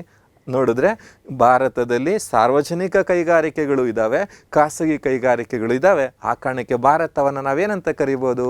ಮಿಶ್ರ ಅರ್ಥವ್ಯವಸ್ಥೆ. ಅಂದರೆ ಸಾರ್ವಜನಿಕ ಅಂದರೆ ಸರ್ಕಾರದ ಒಡೆತನದ ಸಾರ್ವಜನಿಕ ವಲಯ, ಖಾಸಗಿಯವರ ಒಡೆತನದ ಖಾಸಗಿ ವಲಯ ಎರಡೂ ಅಸ್ತಿತ್ವದಲ್ಲಿದ್ದರೆ ಅದನ್ನು ಮಿಶ್ರ ಅರ್ಥವ್ಯವಸ್ಥೆ ಅಂತ ಕರಿತೀವಿ. ಅಂದರೆ the coexistence of public sector and private sector is known as mixed economy. ಅಂದರೆ ಸಾರ್ವಜನಿಕ ವಲಯ ಮತ್ತು ಖಾಸಗಿ ವಲಯಗಳೆರಡೂ ಅಸ್ತಿತ್ವದಲ್ಲಿರುವಂತಹ ಅರ್ಥವ್ಯವಸ್ಥೆನ ಮಿಶ್ರ ಅರ್ಥವ್ಯವಸ್ಥೆ ಅಂತೇಳಿ ಕರಿತೀವಿ. 1948 ಕೈಗಾರಿಕಾ ನೀತಿ ಭಾರತವನ್ನು ಮಿಶ್ರ ಅರ್ಥವ್ಯವಸ್ಥೆ ಎಂದು ವ್ಯಾಖ್ಯಾನಿಸಿದೆ. ಎಲ್ಲಿ ಅಂತ ಕೇಳಬಹುದು, ಯಾರು ಭಾರತವನ್ನು ಮಿಶ್ರ ಅರ್ಥವ್ಯವಸ್ಥೆ ಎಂದು ವ್ಯಾಖ್ಯಾನಿಸಿದರು ಅಂತಂದರೆ 1948 ಕೈಗಾರಿಕಾ ನೀತಿ ಭಾರತವನ್ನು ಮಿಶ್ರ ಅರ್ಥವ್ಯವಸ್ಥೆ ಅಂತೇಳಿ ಏನು ಮಾಡುತ್ತೆ? ವ್ಯಾಖ್ಯಾನವನ್ನು ಮಾಡುತ್ತೆ. ಇಲ್ಲಿ ಬೆಲೆ ಯಂತ್ರ ವ್ಯವಸ್ಥೆ ಮತ್ತು ಕೇಂದ್ರೀಯ ಯೋಜನಾ ಪ್ರಾಧಿಕಾರ ಎರಡು ಸಂಯೋಜಿತವಾಗಿ ನಿರ್ಧಾರಗಳನ್ನು ಕೈಗೊಳ್ತಾರೆ. ಎಲ್ಲಿ? ಮಿಶ್ರ ಅರ್ಥವ್ಯವಸ್ಥೆ. ಹಾಗೆ ಇತ್ತೀಚೆಗೆ ಸ್ಪರ್ಧಾತ್ಮಕ ಪರೀಕ್ಷೆಗಳಲ್ಲಿ ಇದಕ್ಕೆ ಸಂಬಂಧಿಸಿದಂಥ ಪ್ರಶ್ನೆಗಳನ್ನು ಕೇಳಿದ್ದಾನೆ. ವಿಶೇಷವಾಗಿ PSI ಎಕ್ಸಾಮಲ್ಲೂ ಕೇಳಿದ್ದಾನೆ. ಡ್ಯುಯಲ್ ಎಕನಾಮಿ ಅಂದರೆ ದ್ವಂದ್ವ ಅರ್ಥವ್ಯವಸ್ಥೆ. ನೋಡಿ, ಮಿಶ್ರ ಅರ್ಥವ್ಯವಸ್ಥೆ ಅಂದರೆ ಸಾರ್ವಜನಿಕ ವಲಯ ಮತ್ತು ಖಾಸಗಿ ವಲಯಗಳೆರಡೂ ಅಸ್ತಿತ್ವದಲ್ಲಿರುವಂಥ ಅರ್ಥವ್ಯವಸ್ಥೆನ ಮಿಶ್ರ ಅರ್ಥವ್ಯವಸ್ಥೆ ಅಂತ ಕರಿತೀವಿ. ಹಾಗಾದ್ರೆ ಇಲ್ಲಿ ದ್ವಂದ್ವ ಅರ್ಥವ್ಯವಸ್ಥೆ ಡ್ಯುಯಲ್ ಎಕನಾಮಿ ಅಂತ ಕರಿತೀವಿ. ಅಂದರೆ ಡ್ಯುಯಲ್ ಎಕನಾಮಿ ಅಂದರೆ ಆಧುನಿಕ ಉತ್ಪಾದನಾ ವಿಧಾನ ಮತ್ತು ಸಾಂಪ್ರದಾಯಿಕ ಉತ್ಪಾದನಾ ವಿಧಾನಗಳೆರಡೂ ಅಸ್ತಿತ್ವದಲ್ಲಿದ್ದರೆ ಅದನ್ನು ನಾವೇನಂತ ಕರಿತೀವಿ? ದ್ವಂದ್ವ. ನೋಡಿ, ಮಿಶ್ರ ಬೇರೆ, ದ್ವಂದ್ವ ಬೇರೆ. ಸಾರ್ವಜನಿಕ ವಲಯ ಮತ್ತು ಖಾಸಗಿ ವಲಯಗಳೆರಡೂ ಅಸ್ತಿತ್ವದಲ್ಲಿದ್ದರೆ ಅದನ್ನು ಮಿಶ್ರ ಅರ್ಥವ್ಯವಸ್ಥೆ ಅಂತ ಕರಿತೀವಿ. ಕ್ಲಿಯರ್? ದ್ವಂದ್ವ ಅರ್ಥವ್ಯವಸ್ಥೆ ಅಂತಂದರೆ ಸಾಂಪ್ರದಾಯಿಕ ಉತ್ಪಾದನಾ ವಿಧಾನ, ಆಧುನಿಕ ಉತ್ಪಾದನಾ ವಿಧಾನಗಳೆರಡೂ ಅಸ್ತಿತ್ವದಲ್ಲಿರುವಂತಹ ಅರ್ಥವ್ಯವಸ್ಥೆಯನ್ನು ದ್ವಂದ್ವ ಅರ್ಥವ್ಯವಸ್ಥೆ ಅಂತ ಕರಿತೀವಿ.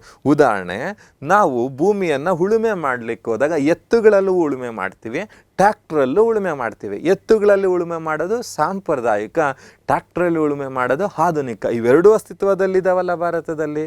ಆ ಕಾರಣಕ್ಕೆ ಭಾರತವನ್ನು ನಾವೇನಂತ ಕರಿತೀವಿ, ದ್ವಂದ್ವ ಅರ್ಥವ್ಯವಸ್ಥೆ ಅಂತ ಕರಿತೀವಿ. ಅಂದರೆ ಸಾಂಪ್ರದಾಯಿಕ ಕೃಷಿ ವಲಯ ಮತ್ತು ಆಧುನಿಕ ಕೈಗಾರಿಕಾ ಮತ್ತು ಸೇವೆ ವಲಯ ಎರಡು ಅಸ್ತಿತ್ವದಲ್ಲಿರ್ತವೆ, ಆಗ ಅದನ್ನು ದ್ವಂದ್ವ ಅಂತ ಕರಿತೀವಿ. ಹಾಗೆಯೇ ಸಾಂಪ್ರದಾಯಿಕ ಉತ್ಪಾದನಾ ವಿಧಾನವೂ ಇರುತ್ತೆ, ಆಧುನಿಕ ಉತ್ಪಾದನಾ ವಿಧಾನ ಇರುತ್ತೆ. ಹಾಗೆಯೇ ಕೈಗಾರಿಕೆಗಳು ನೋಡಿದಾಗ ಸಾಂಪ್ರದಾಯಿಕ ಕೈಗಾರಿಕೆಗಳು ಇರ್ತವೆ, ಆಧುನಿಕ ಬೃಹತ್ ಕೈಗಾರಿಕೆಗಳು ಇರ್ತವೆ. ಇಂತಹ ಅರ್ಥವ್ಯವಸ್ಥೆನ ದ್ವಂದ್ವ ಅರ್ಥವ್ಯವಸ್ಥೆ ಅಂತೇಳಿ ಕರಿತೀವಿ. ಹಾಗಾದರೆ ಭಾರತವನ್ನು ನಾವೇನಂತ ಕರಿತೀವಿ, ದ್ವಂದ್ವ ಅರ್ಥವ್ಯವಸ್ಥೆ ಅಂತೇಳಿ ಕರಿತೀವಿ. ಅದಾದ ನಂತರ ಅರ್ಥವ್ಯವಸ್ಥೆ ಅಂತಂದರೆ ಈ ಅರ್ಥವ್ಯವಸ್ಥೆಯನ್ನು ಆ ಚಟುವಟಿಕೆಗಳಾದಾದಮೇಲೆ 3 ಅಂತೇಳಿ ಡಿವೈಡ್ ಮಾಡ್ತಾ ಇದ್ವಿ. ಈಗ ಅಪ್ಗ್ರೇಡ್ ಆಗಿ 5 ವಲಯಗಳಾಗಿ ನಾವು ವರ್ಗೀಕರಣವನ್ನು ಮಾಡ್ತೀವಿ. ಯಾವ 5 ವಲಯಗಳು? ಅರ್ಥವ್ಯವಸ್ಥೆ ವಿವಿಧ ವಲಯಗಳು ಯಾವುವು ಅಂದರೆ ಪ್ರಾಥಮಿಕ ವಲಯ, primary sector. It is also known as agriculture sector. ಅಂದರೆ ಪ್ರಾಥಮಿಕ ವಲಯವನ್ನು ಕೃಷಿ ವಲಯ ಅಂತ ನಾವು ಕರಿತೀವಿ. ಮಾಧ್ಯಮಿಕ ವಲಯ, ಸೆಕೆಂಡರಿ ಸೆಕ್ಟರ್. ತೃತೀಯ ವಲಯ, ಟ್ರೆಷರಿ ಸೆಕ್ಟರ್. ಚತುಷ್ಕ ವಲಯ, ಕ್ವಾಟರ್ನರಿ ಸೆಕ್ಟರ್. ಪಂಚಕ ವಲಯ, ಕೊಯ್ನರಿ ಸೆಕ್ಟರ್ ಅಂತೇಳಿ 5 ವಲಯಗಳನ್ನು ನಾವು ನೋಡ್ತೀವಿ. ಎಕ್ಸಾಮಲ್ಲಿ ಕೇಳೋ ಚಾನ್ಸಸ್ ಇರುತ್ತೆ, ಯಾವ್ಯಾವ ಚಟುವಟಿಕೆಗಳು ಪ್ರಾಥಮಿಕ ವಲಯದಲ್ಲಿ ಬರ್ತವೆ ಅಂತ. ಅಂದರೆ ಪ್ರಾಥಮಿಕ ವಲಯ, ಪ್ರೈಮರಿ ಸೆಕ್ಟರ್ ಅಂದರೆ ಕಚ್ಚಾ ವಸ್ತುಗಳನ್ನು ಅಂದರೆ ನೈಸರ್ಗಿಕ ಸಂಪನ್ಮೂಲಗಳನ್ನು ನೇರವಾಗಿ ಬಳಸಿ ಕಚ್ಚಾ ಸರಕುಗಳನ್ನು ಉತ್ಪಾದನೆ ಮಾಡುವ ಎಲ್ಲ ಚಟುವಟಿಕೆಗಳು ಪ್ರಾಥಮಿಕ ವಲಯದಲ್ಲಿ ಬರ್ತವೆ. ಅರ್ಥ ಆಗಿದೆಯಾ? ನೋಡಿ, ನೈಸರ್ಗಿಕ ಸಂಪನ್ಮೂಲಗಳನ್ನು ನೇರವಾಗಿ ಬಳಸಿ ಕಚ್ಚಾ ಸರಕುಗಳನ್ನು ಉತ್ಪಾದನೆ ಮಾಡುವ ಎಲ್ಲ ಚಟುವಟಿಕೆಗಳು ಎಲ್ಲಿ ಬರ್ತವೆ? ಪ್ರಾಥಮಿಕ ವಲಯದಲ್ಲಿ ಬರ್ತವೆ. ಹಾಗಾದ್ರೆ ಯಾವ್ಯಾವ ಬರ್ತವೆ ಅಂದರೆ ಕೃಷಿ ಮತ್ತು ಕೃಷಿ ಸಂಬಂಧಿ ಚಟುವಟಿಕೆಗಳು, ಪಶುಸಂಗೋಪನೆ, ಮೀನುಗಾರಿಕೆ, ಗಣಿಗಾರಿಕೆ, ಅರಣ್ಯಗಾರಿಕೆ, ಬೇಟೆಗಾರಿಕೆ, ಈ ಎಲ್ಲ ಚಟುವಟಿಕೆಗಳು ಸಹ ಎಲ್ಲಿ ಬರ್ತವೆ? ಪ್ರಾಥಮಿಕ ವಲಯದಲ್ಲಿ ಬರ್ತವೆ. ನೋಡಿ, ಪಶುಸಂಗೋಪನೆ ಕಚ್ಚಾ ವಸ್ತು, ಮೀನುಗಾರಿಕೆ ಕಚ್ಚಾ ವಸ್ತು, ಗಣಿಗಾರಿಕೆ ಕಚ್ಚಾ ವಸ್ತು, ಅರಣ್ಯಗಾರಿಕೆ, ಬೇಟೆಗಾರಿಕೆ, ಇಲ್ಲಿ ಉತ್ಪಾದನೆಯಾಗುವ ಎಲ್ಲ ಸರಕುಗಳು ಏನಾಗಿರ್ತವೆ? ಕಚ್ಚಾ ವಸ್ತುಗಳಾಗಿರ್ತವೆ. ಬಳಸುವಂಥದ್ದು ಏನನ್ನ? ನೈಸರ್ಗಿಕ ಸಂಪನ್ಮೂಲಗಳನ್ನು ಆಗಿರ್ತವೆ. ಹಾಗೆಯೇ ಗಣಿಗಾರಿಕೆ ಅಂತ ಬಂದಾಗ ರಾಷ್ಟ್ರೀಯ ಆದಾಯ ಮಾಪನದಲ್ಲಿ ಗಣಿಗಾರಿಕೆಯನ್ನು ಕೈಗಾರಿಕಾ ವಲಯದಲ್ಲಿ ನಾವು ಮೆನ್ಷನ್ ಮಾಡ್ತೀವಿ. ಆದರೆ ಸ್ವರೂಪದ ಆದಾದ್ಮೇಲೆ ಗಣಿಗಾರಿಕೆಯನ್ನು ಪ್ರಾಥಮಿಕ ವಲಯದಲ್ಲೇ ನಾವು ಕರಿತೀವಿ. ಓಕೆ, ಇನ್ನು ಈ ಅದು ಪ್ರಾಥಮಿಕ ವಲಯವನ್ನು ಕೃಷಿ ವಲಯ ಅಂತಲೂ ನಾವು ಕರಿತೀವಿ. ಈ ಪ್ರಾಥಮಿಕ ವಲಯದಲ್ಲಿ ಕಾರ್ಯನಿರ್ವಹಿಸುವಂತಹ ಕಾರ್ಮಿಕರ ಒಂದು ಕೆಲಸ ಅನ್ನುವಂಥದ್ದು ಅಪಾಯಕಾರಿಯಾಗಿರುತ್ತೆ. ಆ ಕಾರಣಕ್ಕೆ ಪ್ರಾಥಮಿಕ ವಲಯದಲ್ಲಿ ಕಾರ್ಯನಿರ್ವಹಿಸುವಂಥ ಕಾರ್ಮಿಕರನ್ನು ರೆಡ್ ಕಾಲರ್ ವರ್ಕರ್ಸ್ ಅಂದರೆ ರೆಡ್ ಕಾಲರ್ ಕಾರ್ಮಿಕರು ಅಂತೇಳಿ ನಾವು ಕರಿತೀವಿ. ಯಾವ ವಲಯದಲ್ಲಿ? ಪ್ರಾಥಮಿಕ ವಲಯದಲ್ಲೇ. ಇನ್ನು ಭಾರತದಲ್ಲಿ 2011 ಮತ್ತು 2012 ಸೋಷಿಯೋ ಆ್ಯಂಡ್ ಎಕನಾಮಿಕ್ ಸೆನ್ಸಸ್ ಅಂದರೆ ಸಾಮಾಜಿಕ ಮತ್ತು ಆರ್ಥಿಕ ಜನಗಣತಿಯ ಪ್ರಕಾರ 2011 ಮತ್ತು 2012ನೇ ಸಾಲಿನಲ್ಲಿ 49% ಭಾರತದ ಜನಸಂಖ್ಯೆ ಈ ಕೃಷಿ ವಲಯ ಅಥವಾ ಪ್ರಾಥಮಿಕ ವಲಯದ ಮೇಲೆ ಅವಲಂಬಿಸಿರೋದನ್ನು ನಾವು ನೋಡ್ತೀವಿ. ಇನ್ನು ಈ ಕೃಷಿ ವಲಯ ಅಥವಾ ಪ್ರಾಥಮಿಕ ವಲಯ ರಾಷ್ಟ್ರೀಯ ಆದಾಯಕ್ಕೆ ಎಷ್ಟು ಕೊಡುಗೆಯನ್ನು ನೀಡಿದೆ ಅಂದರೆ 2021-22ನೇ ಸಾಲಿನಲ್ಲಿ 18.8% ಭಾರತದ ರಾಷ್ಟ್ರೀಯ ಆದಾಯ ಕೃಷಿಯಿಂದ ಬಂದಿತ್ತು. ಹಾಗಾದರೆ ಕೃಷಿಯ ಕೊಡುಗೆ ಎಷ್ಟು ರಾಷ್ಟ್ರೀಯ ಆದಾಯಕ್ಕೆ ಅಂದರೆ 18.8%. ಅತಿ ಹೆಚ್ಚು ಜನ ಅವಲಂಬಿತರಾಗಿರುವಂತಹ ವಲಯ ಯಾವುದು ಅಂದರೆ ಪ್ರಾಥಮಿಕ ವಲಯ. ಅಂದರೆ ಅತಿ ಹೆಚ್ಚು ಜನ ಉದ್ಯೋಗದಲ್ಲಿ ತೊಡಗಿರುವಂತಹ ವಲಯ ಯಾವುದು ಅಂದರೆ ಪ್ರಾಥಮಿಕ ವಲಯ. ಎಷ್ಟು % ಅಂತ ಏನಾರು ಅವ್ರು ಕೇಳಿದ್ರೆ 49%. ಅದನ್ನು ಎಕ್ಸಾಕ್ಟಾಗಿ ಹೇಳಿದರೆ 48.9 ಅಂತ ಕರಿತೀವಿ. ಬೆಟರ್ 49 ಅಂದರೆ 49%. ಓಕೆ, ಇನ್ನು ಎರಡನೇ ವಲಯ ಮಾಧ್ಯಮಿಕ ವಲಯ. ಕಚ್ಚಾ ವಸ್ತುಗಳನ್ನು ಸಿದ್ಧ ವಸ್ತುಗಳನ್ನಾಗಿ ಪರಿವರ್ತಿಸುವಂತಹ ವಲಯವನ್ನು ಮಾಧ್ಯಮಿಕ ವಲಯ ಅಂತ ಕರಿತೀವಿ. ಮಾಧ್ಯಮಿಕ ವಲಯವನ್ನು ಕೈಗಾರಿಕಾ ವಲಯ ಅಂತಲೂ ನಾವು ಕರಿತೀವಿ. ನೋಡಿ, ಪ್ರಾಥಮಿಕ ವಲಯದಲ್ಲಿ ಕಚ್ಚಾ ವಸ್ತುಗಳ ಉತ್ಪಾದನೆ, ಅದು ಆ ಕಚ್ಚಾ ವಸ್ತುಗಳನ್ನು ಸಿದ್ಧ ವಸ್ತುಗಳನ್ನಾಗಿ ಮಾರ್ಪಡಿಸಲಾಗುತ್ತೆ. ಯಾವ ವಲಯದಲ್ಲಿ? ಮಾಧ್ಯಮಿಕ ವಲಯದಲ್ಲಿ. ಈ ಮಾಧ್ಯಮಿಕ ವಲಯದಲ್ಲಿ ಪ್ರಮುಖವಾಗಿ ತಯಾರಿಕಾ ಕೈಗಾರಿಕೆಗಳು, ನಿರ್ಮಾಣ ಕೈಗಾರಿಕೆಗಳು, ವಿದ್ಯುತ್ ಉತ್ಪಾದನೆ, ಕಾರ್ಮಿಕರನ್ನು ಅಂದರೆ ವಿದ್ಯುತ್ ಉತ್ಪಾದನೆ ಇವೆಲ್ಲವನ್ನು ಒಳಗೊಂಡಿದೆ. ಯಾವುದು? ಮಾಧ್ಯಮಿಕ ವಲಯ. ಅಂದರೆ ಮಾಧ್ಯಮಿಕ ವಲಯದಲ್ಲಿ ಯಾವ್ಯಾವ ಬರ್ತವೆ? ಇನ್ನು ತಯಾರಿಕಾ ಕೈಗಾರಿಕೆಗಳು, ನಿರ್ಮಾಣ ಕೈಗಾರಿಕೆಗಳು, ವಿದ್ಯುತ್ ಉತ್ಪಾದನೆ ಇವೆಲ್ಲವೂ ಸಹ ಮಾಧ್ಯಮಿಕ ವಲಯದಲ್ಲಿ ಬರ್ತವೆ. ಇನ್ನು ಮಾಧ್ಯಮಿಕ ವಲಯದಲ್ಲಿ ಕಾರ್ಯನಿರ್ವಹಿಸುವಂಥ ಕಾರ್ಮಿಕರನ್ನು ಬ್ಲೂ ಕಾಲರ್ ವರ್ಕರ್ಸ್, ನೀಲಿ ಕಾಲರ್ ಕಾರ್ಮಿಕರು ಅಂತೇಳಿ ನಾವು ಕರಿತೀವಿ. ಬ್ಲೂ ಕಾಲರ್ ವರ್ಕರ್ಸ್ ಯಾವ ಸೆಕ್ಟರ್ನಲ್ಲಿ? ಮಾಧ್ಯಮಿಕ ವಲಯದಲ್ಲಿ.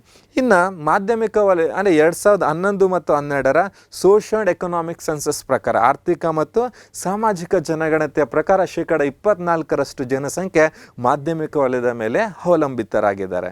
ಇನ್ನು 2021-22 ಆರ್ಥಿಕ ಸಮೀಕ್ಷೆಯ ಪ್ರಕಾರ ರಾಷ್ಟ್ರೀಯ ಆದಾಯಕ್ಕೆ ಮಾಧ್ಯಮಿಕ ವಲಯದ ಕೊಡುಗೆ ಎಷ್ಟು ಅಂದರೆ 28.2% ರಾಷ್ಟ್ರೀಯ ಆದಾಯ ಈ ಮಾಧ್ಯಮಿಕ ವಲಯ ಅಥವಾ ಕೈಗಾರಿಕಾ ವಲಯದಿಂದ ಬರ್ತಾ ಇದೆ. ಇನ್ನು ಮೂರನೇ ವಲಯ ಯಾವುದು? ತೃತೀಯ ವಲಯ, ಟ್ರೆಷರಿ ಸೆಕ್ಟರ್ ಅಂತೇಳಿ ನಾವು ಕರಿತೀವಿ. ಇದನ್ನು ಸೇವಾ ವಲಯ ಅಂತಲೂ ಕರಿತೀವಿ. ಯಾವುದನ್ನು? ಮಾಧ್ಯಮಿಕ ತೃತೀಯ ವಲಯವನ್ನು ನಾವು ಸೇವಾ ವಲಯ ಅಂತಲೂ ಕರಿತೀವಿ. ಇದು ಸಾರಿಗೆ, ಸಂಪರ್ಕ, ವ್ಯಾಪಾರ, ವಾಣಿಜ್ಯ, ವಿಮೆ, ಸಾರ್ವಜನಿಕ ಆಡಳಿತ, ವಾಯುಯಾನ ಈ ರೀತಿ ಮೊದಲಾದ ಸೇವೆಗಳನ್ನು ಒಳಗೊಂಡಿರುತ್ತೆ. ಯಾವ ವಲಯ? ಸೇವಲಯ. ಇದು ಪ್ರಾಥಮಿಕ ವಲಯ ಮತ್ತು ಮಾಧ್ಯಮಿಕ ವಲಯಗಳ ನಡುವಿನ ಸಂಪರ್ಕ ಸೇತುವೆಯಾಗಿ ಕಾರ್ಯನಿರ್ವಹಿಸುತ್ತೆ. ಯಾವುದೇ ಸರಕನ್ನು ಇದು ಉತ್ಪಾದನೆ ಮಾಡಲ್ಲ, ಸರಕುಗಳನ್ನು ಸಾಗಣೆ ಮಾಡುತ್ತೆ, ಸರಕುಗಳನ್ನು ಪೂರೈಕೆ ಮಾಡುತ್ತೆ, ಆದರೆ ಉತ್ಪಾದನೆ ಮಾಡಲ್ಲ. ಅದು ಟ್ರೆಷರಿ ಸೆಕ್ಟರ್, ಸೇವಾ ವಲಯ. ಇನ್ನು ಈ ಸೇವಾ ವಲಯದಲ್ಲಿ ಕಾರ್ಯನಿರ್ವಹಿಸುವಂಥ ಕಾರ್ಮಿಕರನ್ನು ವೈಟ್ ಕಾಲರ್ ಲೇಬರ್ಸ್ ಅಂದರೆ ವೈಟ್ ಕಾಲರ್ ಕಾರ್ಮಿಕರು ಅಂತ ಕರಿತೀವಿ. ಯಾವ ಸೆಕ್ಟರ್ನಲ್ಲಿ? ಟ್ರೆಷರಿ ಸೆಕ್ಟರ್ನಲ್ಲಿ. ಪ್ರೈಮರಿ ಸೆಕ್ಟರ್ನಲ್ಲಿ ರೆಡ್ ಕಾಲರ್ ಅಂತ ಕರೆದ್ವಿ, ಸೆಕೆಂಡರಿ ಸೆಕ್ಟರ್ನಲ್ಲಿ ಬ್ಲೂ ಕಾಲರ್ ಅಂತ ಕರೆದ್ವಿ. ಟ್ರೆಷರಿ ಸೆಕ್ಟರ್ನ ತೃತೀಯ ವಲಯದಲ್ಲಿ ನಾವೇನಂತ ಕರಿತಾ ಇದ್ದೀವಿ? ವೈಟ್ ಕಾಲರ್ ಲೇಬರ್ಸ್ ಅಂತೇಳಿ ಕರಿತೇವೆ. ಇನ್ನು ತೃತೀಯ ವಲಯದ ಮೇಲೆ ಅವಲಂಬಿಸಿರುವಂತಹ ಜನಸಂಖ್ಯೆ ಎಷ್ಟು ಅಂದರೆ 27% ಜನಸಂಖ್ಯೆ ಈ ತೃತೀಯ ವಲಯ ಅಥವಾ ಸೇವಾ ವಲಯದ ಮೇಲೆ ಅವಲಂಬಿತರಾಗಿದ್ದಾರೆ. ಆದರೆ ರಾಷ್ಟ್ರೀಯ ಆದಾಯಕ್ಕೆ ಸೇವಾ ವಲಯದ ಕೊಡುಗೆ ಎಷ್ಟು ಅಂದರೆ 53%, 53%. ನೋಡಿ, ಎಕ್ಸಾಮಲ್ಲಿ ನಿಮಗೆ ಸಿಂಪಲ್ ಆಗಿ ಈ ಥರ ಕ್ವಶನ್ ಕೇಳ್ತಾನೆ, ಅತಿ ಹೆಚ್ಚು ಜನಸಂಖ್ಯೆ ಅವಲಂಬಿತವಾಗಿರುವಂತಹ ವಲಯ ಯಾವುದು ಅಂತಂದರೆ ಪ್ರಾಥಮಿಕ ವಲಯ. ರಾಷ್ಟ್ರೀಯ ಆದಾಯಕ್ಕೆ ಹೆಚ್ಚು ಕೊಡುಗೆಯನ್ನು ನೀಡ್ತಿರುವ ವಲಯ ಯಾವುದು ಅಂದರೆ ತೃತೀಯ ವಲಯ ಅಥವಾ ಸೇವಾ ವಲಯ. ನಾನು ಹೇಳ್ತಿರೋದು ಸ್ಪಷ್ಟವಾಗ್ತಿದೆ ಅಂತ ನಾನು ಭಾವಿಸ್ತೀನಿ. ನೋಡಿ, ರಾಷ್ಟ್ರೀಯ ಆದಾಯಕ್ಕೆ ಅತಿ ಹೆಚ್ಚು ಕೊಡುಗೆಯನ್ನು ನೀಡ್ತಿರುವ ವಲಯ ಯಾವುದು? ಸೇವಾ ವಲಯ. ಅದೇ ರೀತಿ ಅತಿ ಹೆಚ್ಚು ಜನ ಅವಲಂಬಿಸಿರುವಂತಹ ವಲಯ ಯಾವುದು ಅಂದರೆ ಪ್ರಾಥಮಿಕ ವಲಯ ಅಂತೇಳಿ. ಓಕೆ, ಇನ್ನು ನೆಕ್ಸ್ಟ್ ನಾವು ನೋಡೋದಾದ್ರೆ ಚತುಷ್ಕ ವಲಯ. ಇವನ್ನ ಇಮ್ಯಾಜಿನರಿ ಸೆಕ್ಟರ್ ಅಂತಲೂ ಕರಿತೀವಿ, ಅಂದರೆ ಊಹಾತ್ಮಕ ವಲಯಗಳು ಅಥವಾ ಸೇವಾ ವಲಯದ ಉಪವಲಯಗಳು ಅಂತಲೂ ನಾವು ಕರಿತೀವಿ. ಈ ಚತುಷ್ಕ ವಲಯ ಪ್ರಮುಖವಾಗಿ ಇವೆರಡು ವರ್ಡು ನೆನಪಿರಬೇಕು. ಏನು? ಜ್ಞಾನಾಧಾರಿತ ಮತ್ತು ಬೌದ್ಧಿಕ ಸೇವೆಗಳನ್ನು ಒಳಗೊಂಡಿರುವ ವಲಯ ಚತುಷ್ಕ ವಲಯ. ಉದಾಹರಣೆ ಸಂಶೋಧನೆ ಮತ್ತು ಅಭಿವೃದ್ಧಿ, ಕಲೆ, ಮಾಹಿತಿ ತಂತ್ರಜ್ಞಾನ, ಜೈವಿಕ ತಂತ್ರಜ್ಞಾನ, ಹಣಕಾಸು ಯೋಜನೆಗಳು ಅಥವಾ ಹಣಕಾಸು ಕನ್ಸಲ್ಟೆನ್ಸಿ, ಫೈನಾನ್ಷಿಯಲ್ ಕನ್ಸಲ್ಟೆನ್ಸಿ ಅಂತೇಳಿ ಕರಿತೀವಿ. ಮೊದಲಾದವುಗಳನ್ನು ಒಳಗೊಂಡಿದೆ ಯಾವುದು? ಚತುಷ್ಕ ವಲಯ. ಚತುಷ್ಕ ವಲಯದಲ್ಲಿ ಕಾರ್ಯನಿರ್ವಹಿಸುವಂಥ ಕಾರ್ಮಿಕರನ್ನು ಪಿಂಕ್ ಕಾಲರ್ ಲೇಬರ್ಸ್ ಅಂದರೆ ಪಿಂಕ್ ಕಾಲರ್ ಕಾರ್ಮಿಕರು ಅಂತೇಳಿ ನಾವು ಕರಿತೀವಿ. ಯಾವ ವಲಯದಲ್ಲಿ? ಚತುಷ್ಕ ವಲಯದಲ್ಲಿ. ಇನ್ನೊಂದು ವಲಯ ಯಾವುದಂದ್ರೆ ಪಂಚಕ ವಲಯ, ಕೊಯ್ನರಿ ಸೆಕ್ಟರ್ ಅಂತ ಕರಿತೀವಿ. ರಾಷ್ಟ್ರದಲ್ಲಿ ಅತ್ಯುತ್ತಮ ಮಟ್ಟದ ನಿರ್ಧಾರ ಕೈಗೊಳ್ಳುವ ಅಥವಾ ತೆಗೆದುಕೊಳ್ಳುವಂಥ ವರ್ಗವು ಈ ಪಂಚಕ ವಲಯದಲ್ಲಿ ಬರುತ್ತೆ. ಅಂದರೆ ಸರ್ಕಾರಿ ಅಧಿಕಾರಿಗಳು, ಸಮೂಹ ಮಾಧ್ಯಮಗಳು, ಹಾಗೆ ಈ MNC ಕಂಪನೀಸ್ ಅಥವಾ IT ಕಂಪನೀಸಲ್ಲಿ ಬರ್ತಾರಲ್ಲ CEOs, ಅವ್ರು ಯಾವ ವಲಯದಲ್ಲಿ ಬರ್ತಾರೆ? ಪಂಚಕ ವಲಯದಲ್ಲಿ ಬರ್ತಾರೆ. ಈ ಅಂದರೆ ಪಂಚಕ ವಲಯದಲ್ಲಿ ಕಾರ್ಯನಿರ್ವಹಿಸುವಂಥ ಕಾರ್ಮಿಕರನ್ನು ಗೋಲ್ಡನ್ ಕಾಲರ್ ವರ್ಕರ್ಸ್ ಅಂದರೆ ಚಿನ್ನದ ಕಾಲರ್ ವರ್ಕರ್ಸ್ ಅಂತಲೂ ನಾವು ಕರಿಬೋದು. ಪಂಚಕ ವಲಯ. ಈ ರೀತಿ ಅರ್ಥವ್ಯವಸ್ಥೆಯಲ್ಲಿ 5 ವಲಯಗಳನ್ನು ನಾವು ನೋಡ್ತೀವಿ. ಅತಿ ಹೆಚ್ಚು ಜನ ಅವಲಂಬಿತರಾಗಿರೋ ವಲಯ ಯಾವುದು ಅಂದರೆ ಪ್ರಾಥಮಿಕ ವಲಯ. ರಾಷ್ಟ್ರೀಯ ಆದಾಯಕ್ಕೆ ಅತಿ ಹೆಚ್ಚು ಕೊಡುಗೆಯನ್ನು ನೀಡ್ತಿರುವಂಥ ವಲಯ ಯಾವುದು ಅಂತಂದರೆ ಸೇವಾ ವಲಯ ಅಂತ ಹೇಳ್ಬಿಟ್ಟು. ಓಕೆ, ಇದಾದ ನಂತರ ಇತ್ತೀಚೆಗೆ ನಾವು ಹೊಸ ಒಂದು ಪರಿಕಲ್ಪನೆಯನ್ನು ನಾವು ನೋಡ್ತಾ ಇದ್ದೀವಿ. ಎಲ್ಲ ರಾಷ್ಟ್ರಗಳು ಅಭಿವೃದ್ಧಿಯನ್ನು ಸಾಧಿಸಬೇಕು, ಬೆಳವಣಿಗೆಯನ್ನು ಸಾಧಿಸಬೇಕು ಅಂತ ತುಡಿತಾ ಇರಬೇಕಾದಾಗ ಅಥವಾ ಈ ಒಂದು ಪ್ರಕ್ರಿಯೆಯಲ್ಲಿ ಪರಿಸರ ಏನಾಗುತ್ತೆ? ನಾಶವಾಗುತ್ತೆ.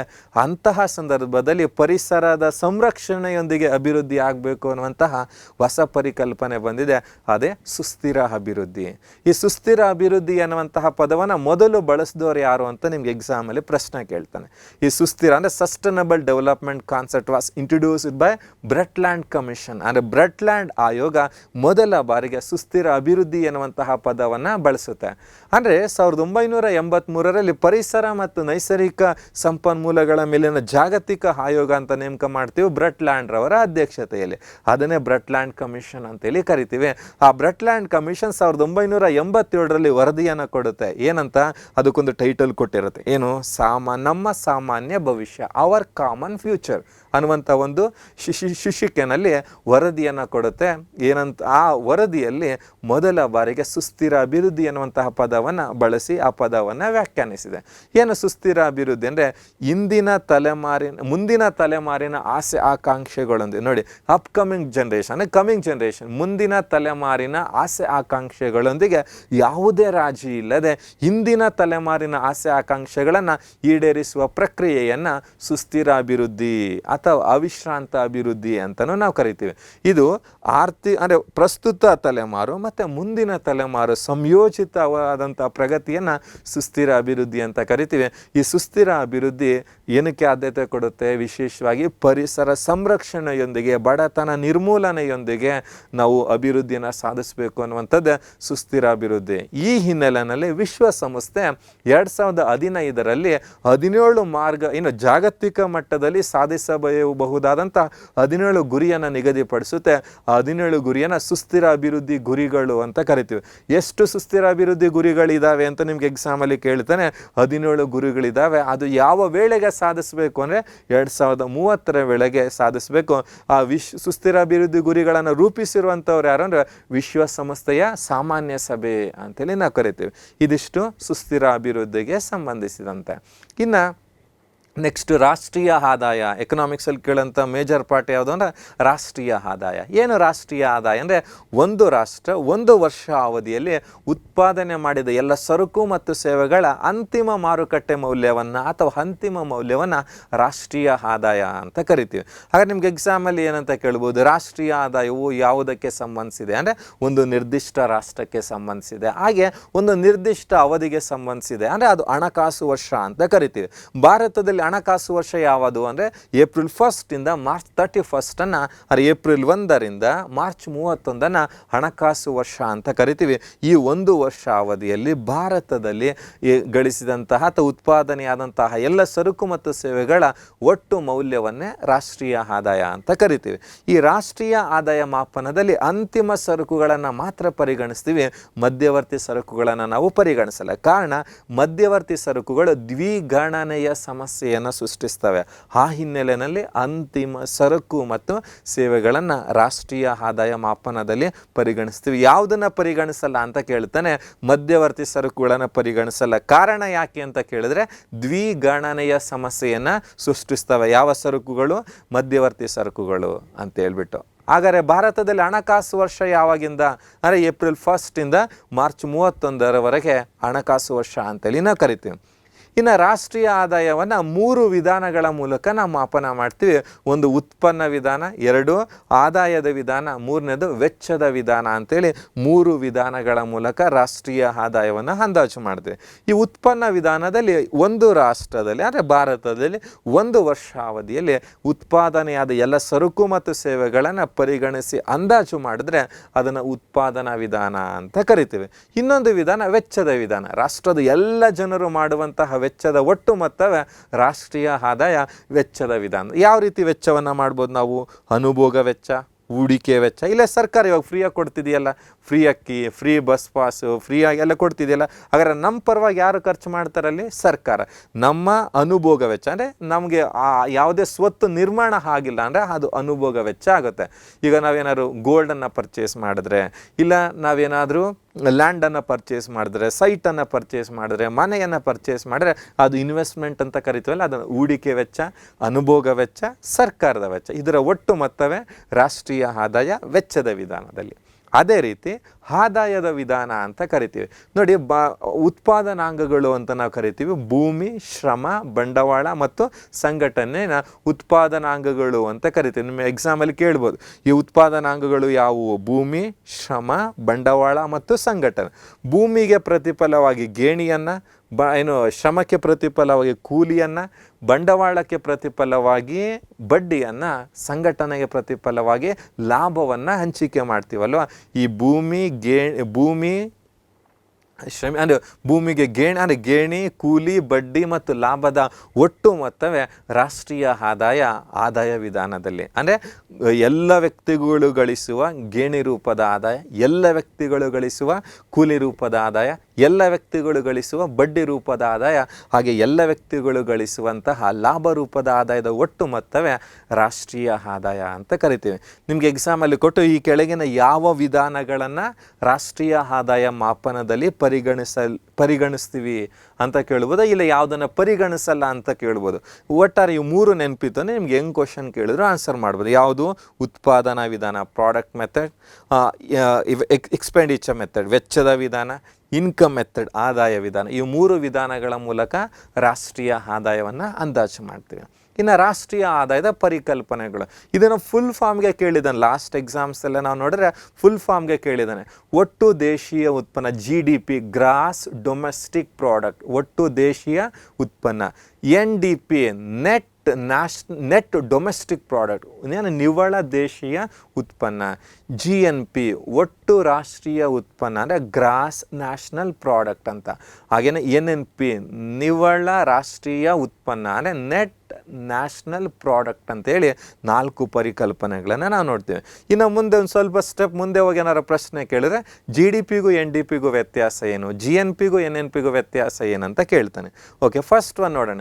ಒಟ್ಟು ದೇಶೀಯ ಉತ್ಪನ್ನ. ಒಟ್ಟು ದೇಶೀಯ ಉತ್ಪನ್ನ ಒಂದು ರಾಷ್ಟ್ರವು 1 ವರ್ಷ ಅವಧಿಯಲ್ಲಿ ಆಂತರಿಕವಾಗಿ ಅಂದರೆ ರಾಷ್ಟ್ರದ ಒಳಗೆ ಉತ್ಪಾದನೆಯಾಗುವ ಎಲ್ಲ ಸರಕು ಮತ್ತು ಸೇವೆಗಳ ಅಂತಿಮ ಮೌಲ್ಯವನ್ನು ಒಟ್ಟು ದೇಶೀಯ ಉತ್ಪನ್ನ ಅಂತ ಕರೀತಾರೆ. ಅಂದರೆ ವಿದೇಶಗಳಿಂದ ಬರುವಂತಹ ಆದಾಯವನ್ನು ಸೇರಿಸಲ್ಲ ಇದರಲ್ಲಿ. ಬರೀ ರಾಷ್ಟ್ರದ ಒಳಗಡೆ ಉತ್ಪಾದನೆ ಆಗಿರುವ ಎಲ್ಲ ಸರಕು ಮತ್ತು ಸೇವೆಗಳ ಒಟ್ಟು ಮೊತ್ತವನ್ನು ನಾವೇನಂತ ಕರಿತೀವಿ? ಒಟ್ಟು ದೇಶೀಯ ಉತ್ಪನ್ನ ಅಂತ ಕರಿತೀವಿ. ಅದನ್ನ ಹೆಂಗೆ ಕ್ಯಾಲ್ಕುಲೇಟ್ ಮಾಡ್ತೀವಿ ಅಂದರೆ GDP = C ಅಂದರೆ ಅನುಭೋಗ ವೆಚ್ಚ, ಹೈ ಹೂಡಿಕೆ ವೆಚ್ಚ investment expenditure, G government expenditure ಅಂದರೆ ಸರ್ಕಾರದ ವೆಚ್ಚ, NX ಅಂದರೆ ನೆಟ್ ಎಕ್ಸ್ಪೋರ್ಟ್ ಅಂತ ನಿವ್ವಳ ರಫ್ತುಗಳು. ಇವುಗಳ ಒಟ್ಟು ಮೊತ್ತವೇ GDP ಅಂತ ಕರಿತೀವಿ. ಈ ಒಟ್ಟು ದೇಶೀಯ ಉತ್ಪನ್ನದಿಂದ ಸವಕಳಿ ವೆಚ್ಚವನ್ನು ಕಳೆದ್ರೆ, ಒಟ್ಟು ದೇಶೀಯ ಉತ್ಪನ್ನದಿಂದ ಸವಕಳಿ ವೆಚ್ಚವನ್ನು ಕಳೆದ್ರೆ ನಮಗೆ NDP ನಿವ್ವಳ ದೇಶೀಯ ಉತ್ಪನ್ನ ಸಿಗುತ್ತೆ. ಹಾಗಾದರೆ ಒಟ್ಟು ದೇಶೀಯ ಉತ್ಪನ್ನ ಮತ್ತು ನಿವ್ವಳ ದೇಶೀಯ ಉತ್ಪನ್ನಕ್ಕೆ ನಡುವಿನ ವ್ಯತ್ಯಾಸ ಏನು ಅಂತ ಎಕ್ಸಾಮಲ್ಲಿ ಕೇಳ್ತಾನೆ. ಸವಕಳಿ ವೆಚ್ಚ ಅಂದರೆ ಯಾವುದರಿಂದ ಕಳಿತೀವಿ? ಒಟ್ಟು ದೇಶೀಯ ಉತ್ಪನ್ನದಿಂದ ಸವಕಳಿ ವೆಚ್ಚವನ್ನು ಕಳೆದ್ರೆ ನಿವ್ವಳ ದೇಶೀಯ ಉತ್ಪನ್ನ ಅಂತ ಕರಿತೀವಿ. ಏನಿದು ಸವಕಳಿ ವೆಚ್ಚ ಅಂತಂದರೆ, ಈಗ ನೀವೇನಾದರೂ ಕಾರನ್ನು ಇಲ್ಲ ಯಾವುದಾದ್ರೂ ಬಸ್ಸನ್ನು ಇಲ್ಲ ಯಾವುದಾದ್ರು ಒಡೆತನವನ್ನು ಹೊಂದಿದ್ರೆ, ಇಲ್ಲ ಯಾವುದೋ ಒಂದು ಮನೆನ ಬಾಡಿಗೆ ಕೊಟ್ಟಿರ್ತೀರಿ, ಮನೆಗೆ ಪ್ರತಿ ತಿಂಗಳು 10,000 ಬರ್ತಿದೆ. ಅಂದರೆ ವರ್ಷಕ್ಕೆ ಎಷ್ಟು ಬಂತು? 1,20,000. ಈಗ ಆ ಮನೆಗೆ ಯಾವುದೋ ಡೋರ್ ಒಡೆದೋಯ್ತು, ಆ ಡೋರನ್ನು ಏನು ಮಾಡಬೇಕು? ರಿಪೇರಿ ಮಾಡಿಸ್ಬೇಕಲ್ಲ. ಆ ರಿಪೇರಿ ಮಾಡೋ ಕಾಸ್ಟನ್ನು ನಾವೇನಂತ ಕರಿತೀವಿ? ಸವಕಳಿ ವೆಚ್ಚ ಅಂತ ಕರಿತೀವಿ. ಇನ್ನು ಬೃಹತ್ ಕೈಗಾರಿಕೆಗಳನ್ನು ಗಮನಿಸಿದ್ರೆ ಕೆಲವು ಯಂತ್ರೋಪಕರಣಗಳೇನಾಗ್ತವೆ? ಕೆಟ್ಟೋಗ್ತವಲ್ಲ, ಅವುಗಳನ್ನು ಮೇಂಟೈನ್ ಮಾಡಲಿಕ್ಕೆ ಇಲ್ಲ ಅವುಗಳನ್ನು ರೀಪ್ಲೇಸ್ ಮಾಡಲಿಕ್ಕೆ ಮಾಡುವ ವೆಚ್ಚವನ್ನು ಸವಕಳಿ ವೆಚ್ಚ ಅಂತ ಕರಿತೀವಿ. ಆ ಸವಕಳಿ ವೆಚ್ಚವನ್ನು ಒಟ್ಟು ದೇಶೀಯ ಉತ್ಪನ್ನದಿಂದ ಕಳೆದ್ರೆ ನಿವ್ವಳ ದೇಶೀಯ ಉತ್ಪನ್ನ ನಮಗೆ ಸಿಗುತ್ತೆ. ನೆಕ್ಸ್ಟ್ ಒನ್ ಒಟ್ಟು ರಾಷ್ಟ್ರೀಯ ಉತ್ಪನ್ನ. ನಾನು ಹೇಳಿದೆ ಆಂತರಿಕವಾಗಿ ಉತ್ಪಾದನೆ ಆದರೆ ಅದು GDP. ಒಂದು ರಾಷ್ಟ್ರವು 1 ವರ್ಷ ಅವಧಿಯಲ್ಲಿ ಆಂತರಿಕವಾಗಿ ಮತ್ತು ಬಾಹ್ಯವಾಗಿ ಉತ್ಪಾದನೆ ಮಾಡಿದ ಎಲ್ಲ ಸರಕು ಮತ್ತು ಸೇವೆಗಳ ಅಂತಿಮ ಮೌಲ್ಯವನ್ನು ಒಟ್ಟು ರಾಷ್ಟ್ರೀಯ ಉತ್ಪನ್ನ ಅಂದರೆ ಗ್ರಾಸ್ ನ್ಯಾಷನಲ್ ಪ್ರಾಡಕ್ಟ್ ಅಂತೇಳಿ ನಾವು ಕರಿತೀವಿ. ಹಾಗಾದರೆ ಒಟ್ಟು ರಾಷ್ಟ್ರೀಯ ಉತ್ಪನ್ನಕ್ಕೂ ನಿವ್ವಳ ರಾಷ್ಟ್ರೀಯ ಒಟ್ಟು ರಾಷ್ಟ್ರೀಯ ಉತ್ಪನ್ನಕ್ಕೂ ಒಟ್ಟು ದೇಶೀಯ ಉತ್ಪನ್ನಕ್ಕೂ ವ್ಯತ್ಯಾಸ ಏನಂದರೆ ನಿವ್ವಳ ವಿದೇಶಿ ಗಳಿಕೆ. ಅಂದರೆ ವಿದೇಶಿ ಆದಾಯ ಸೇರಿಸಿದ್ರೆ ಒಟ್ಟು ರಾಷ್ಟ್ರೀಯ ಉತ್ಪನ್ನ, ವಿದೇಶಿ ಆದಾಯ ಕಳೆದ್ರೆ ಒಟ್ಟು ದೇಶೀಯ ಉತ್ಪನ್ನ ಅಂತ ಕರಿತೀವಿ. ಓಕೆ, ಹಾಗಾದರೆ GNP = GDP ಅಂದರೆ GDP. ಅದ್ರ ಜೊತೆಗೆ ಯಾವುದನ್ನು ಆ್ಯಡ್ ಮಾಡ್ತೀವಿ? X ಅಂದರೆ ಎಕ್ಸ್ಪೋರ್ಟ್, M ಅಂದರೆ ಇಂಪೋರ್ಟ್, ಆಮದುಗಳು ಮತ್ತು ರಫ್ತುಗಳು. ಹಾಗೆಯೇ ರಿಸಿಪ್ಟ್ಸ್ ಅಂದರೆ ನಾವು ಸ್ವೀಕೃತಿಗಳು ಮತ್ತು ನಾವು ಪಾವತಿಗಳು, ನಾವು ಪೇ ಮಾಡಿದ್ದು. ಓಕೆ, ಇದರ ಒಟ್ಟು ಮೊತ್ತವೇ ಒಟ್ಟು ರಾಷ್ಟ್ರೀಯ ಉತ್ಪನ್ನ. ಈ ಒಟ್ಟು ರಾಷ್ಟ್ರೀಯ ಉತ್ಪನ್ನದಿಂದ ಹಾಗೆ ಹೇಳಿದ್ನಲ್ಲ, ಸವಕಳಿ ವೆಚ್ಚವನ್ನು ಕಳೆದ್ರೆ, ಒಟ್ಟು ರಾಷ್ಟ್ರೀಯ ಉತ್ಪನ್ನದಿಂದ ಸವಕಳಿ ವೆಚ್ಚವನ್ನು ಕಳೆದ್ರೆ ನಿವ್ವಳ ರಾಷ್ಟ್ರೀಯ ಉತ್ಪನ್ನ ಸಿಗುತ್ತೆ. ಸಿಂಪಲಾಗಿ ಇಷ್ಟು ನೋಡ್ಕೊಳ್ಳಿ. ಹೀಗೆ ಎಕ್ಸಾಮಲ್ಲಿ ಕ್ವಶನ್ಸ್ ಕೇಳ್ತಾನೆ. ತುಂಬ ಕಾಂಪ್ಲೆಕ್ಸ್. ಇದನ್ನು ನಾನು ಹೇಳೋದಾದ್ರೆ 3 ಅವರ್ ಪಾಠನ ಇದೊಂದಕ್ಕೆ ಮಾಡ್ತೀನಿ. ಅಷ್ಟು ಡೀಟೇಲಾಗಿ ಈ ಎಕ್ಸಾಮ್ಸ್ಗೆ ಬೇಡ, ಆ ಕಾರಣಕ್ಕೆ ಸಿಂಪ್ಲಿಫೈಡ್ ಮಾಡಿ ಹೇಳ್ತಾ ಇದ್ದೀನಿ. ಓಕೆ, ಇದು ಇನ್ನೂ ಸಿಂಪಲಾಗಿ ನಿಮ್ಗೆ ಅರ್ಥ ಆಗಬೇಕು ಅಂದರೆ ಒಟ್ಟು ದೇಶೀಯ ಉತ್ಪನ್ನ. ಈ ಒಟ್ಟು ದೇಶೀಯ ಉತ್ಪನ್ನದಿಂದ ಸವಕಳಿ ವೆಚ್ಚವನ್ನು ಕಳೆದ್ರೆ ಯಾವ ಸಿಗುತ್ತೆ? ನಿವ್ವಳ ದೇಶೀಯ ಉತ್ಪನ್ನ ಸಿಗುತ್ತೆ. ನೋಡಿ, ಒಟ್ಟು ದೇಶೀಯ ಉತ್ಪನ್ನದಿಂದ ಏನನ್ನು ಕಳೀತಾ ಇದ್ದೀವಿ? ಸವಕಳಿ ವೆಚ್ಚವನ್ನು ಕಳೀತಾ ಇದ್ದೀವಿ. ನೋಡಿ, ಒಟ್ಟು ದೇಶೀಯ ಉತ್ಪನ್ನ, ಈ ಒಟ್ಟು ದೇಶೀಯ ಉತ್ಪನ್ನದಿಂದ ಸವಕಳಿ ವೆಚ್ಚವನ್ನು ಕಳೆದ್ರೆ ನಿವ್ವಳ ದೇಶೀಯ ಉತ್ಪನ್ನ ಸಿಗುತ್ತೆ. ಹಾಗೆಯೇ ಒಟ್ಟು ದೇಶೀಯ ಉತ್ಪನ್ನಕ್ಕೆ ನಿವ್ವಳ ವಿದೇಶಿ ಗಳಿಕೆಯನ್ನು ಸೇರಿಸಿದ್ರೆ, ಒಟ್ಟು ದೇಶೀಯ ಉತ್ಪನ್ನಕ್ಕೆ ನಿವ್ವಳ ವಿದೇಶಿ ಗಳಿಕೆ ವಿದೇಶಿ ಆದಾಯವನ್ನು ಸೇರಿಸಿದ್ರೆ ಅದನ್ನು ನಾವೇನಂತ ಕರಿತೀವಿ? ಒಟ್ಟು ರಾಷ್ಟ್ರೀಯ ಉತ್ಪನ್ನ. ಹಾಗಾದರೆ ಒಟ್ಟು ದೇಶೀಯ ಉತ್ಪನ್ನ ಮತ್ತು ಒಟ್ಟು ರಾಷ್ಟ್ರೀಯ ಉತ್ಪನ್ನಕ್ಕೆ ವ್ಯತ್ಯಾಸ ಏನು? ನಿವ್ವಳ ವಿದೇಶಿ ಗಳಿಕೆ.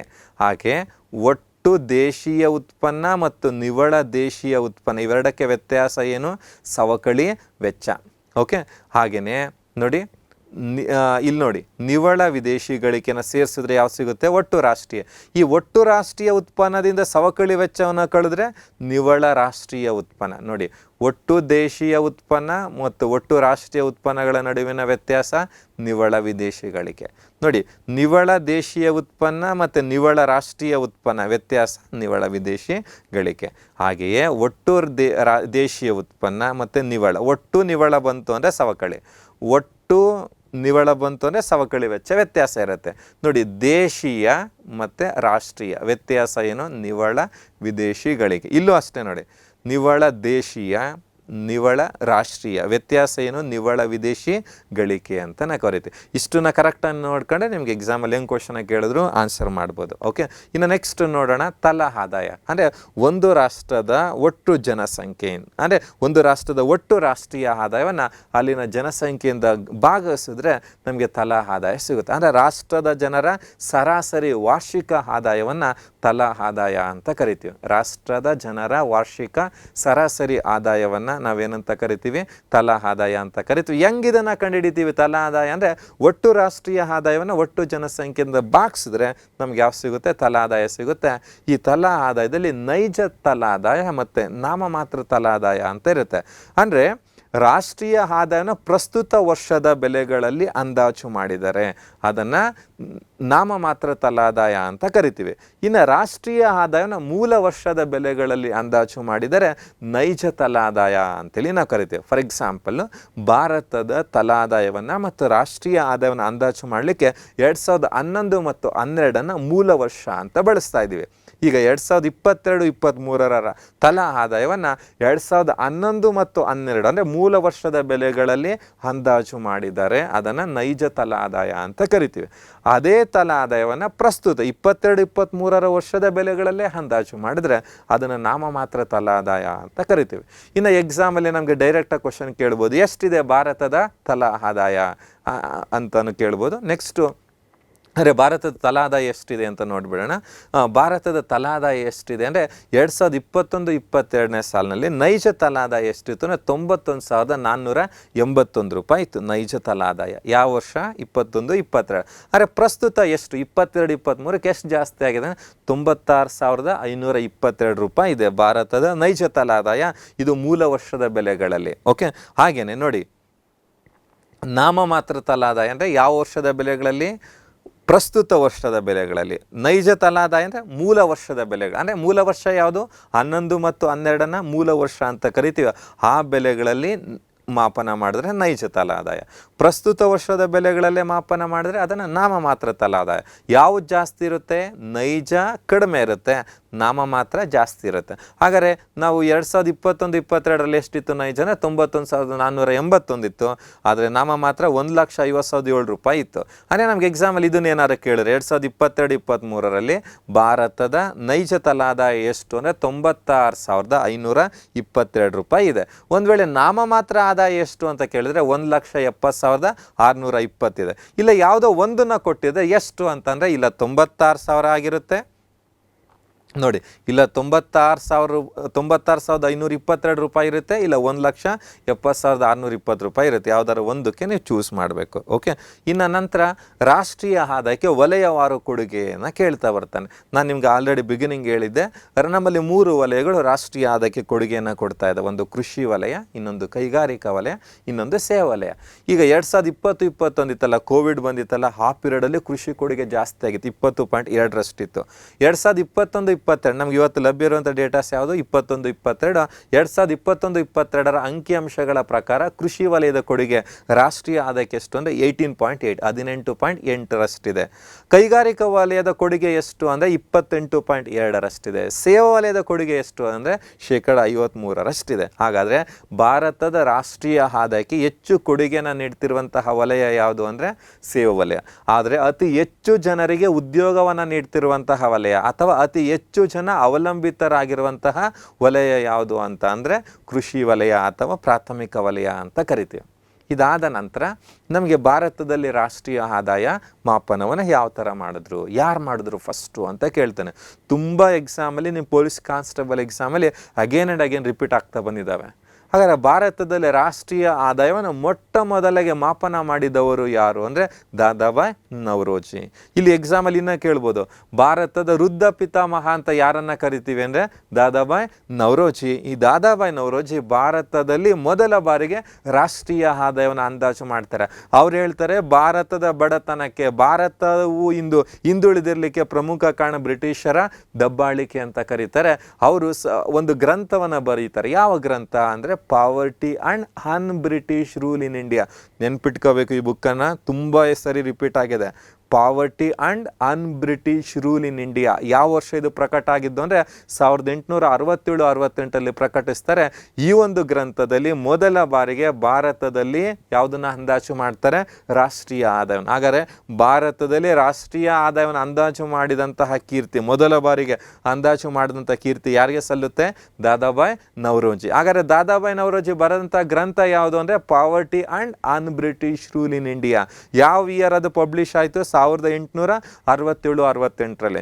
ಇವರು ಈ ಗ್ರಂಥದಲ್ಲಿ ಸಂಪತ್ತಿನ ಸೋರಿಕೆ ಸಿದ್ಧಾಂತವನ್ನು ಕೊಡ್ತಾರೆ. ಅಂದರೆ ಭಾರತದ ಸಂಪತ್ತು ಹೆಂಗೆ ಕೊಚ್ಚಿ ಹೋಯ್ತು ಇಂಗ್ಲೆಂಡಿಗೆ 200 ವರ್ಷಗಳ ಕಾಲ ಅಂತೇಳಿ ವಿವರಿಸ್ತಾರೆ. ಯಾರು? ದಾದಾಬಾಯ್ ನವರೋಜಿ. ಆ ಕಾರಣಕ್ಕೆ ಇವರ ಒಂದು ಸಿದ್ಧಾಂತವನ್ನು ಸಂಪತ್ತಿನ ಸೋರಿಕೆ ಸಿದ್ಧಾಂತ. ಹಾಗಾದರೆ ಸಂಪತ್ತಿನ ಸೋರಿಕೆ ಸಿದ್ಧಾಂತವನ್ನು ಕೊಟ್ಟವರು ಯಾರು ಅಂತ ಪ್ರಶ್ನೆ ಕೇಳಿದ್ರೆ ದಾದಾಬಾಯ್ ನವರೋಜಿ. ಆದರೆ ಲಾಸ್ಟ್ KS ಇಂಥ ಎಕ್ಸಾಮ್ಸಲ್ಲಿ ರೀಸೆಂಟಾಗಿ ಒಂದು ಕ್ವಶನ್ ಕೇಳಿದ್ದಾನೆ. ಏನಂತ?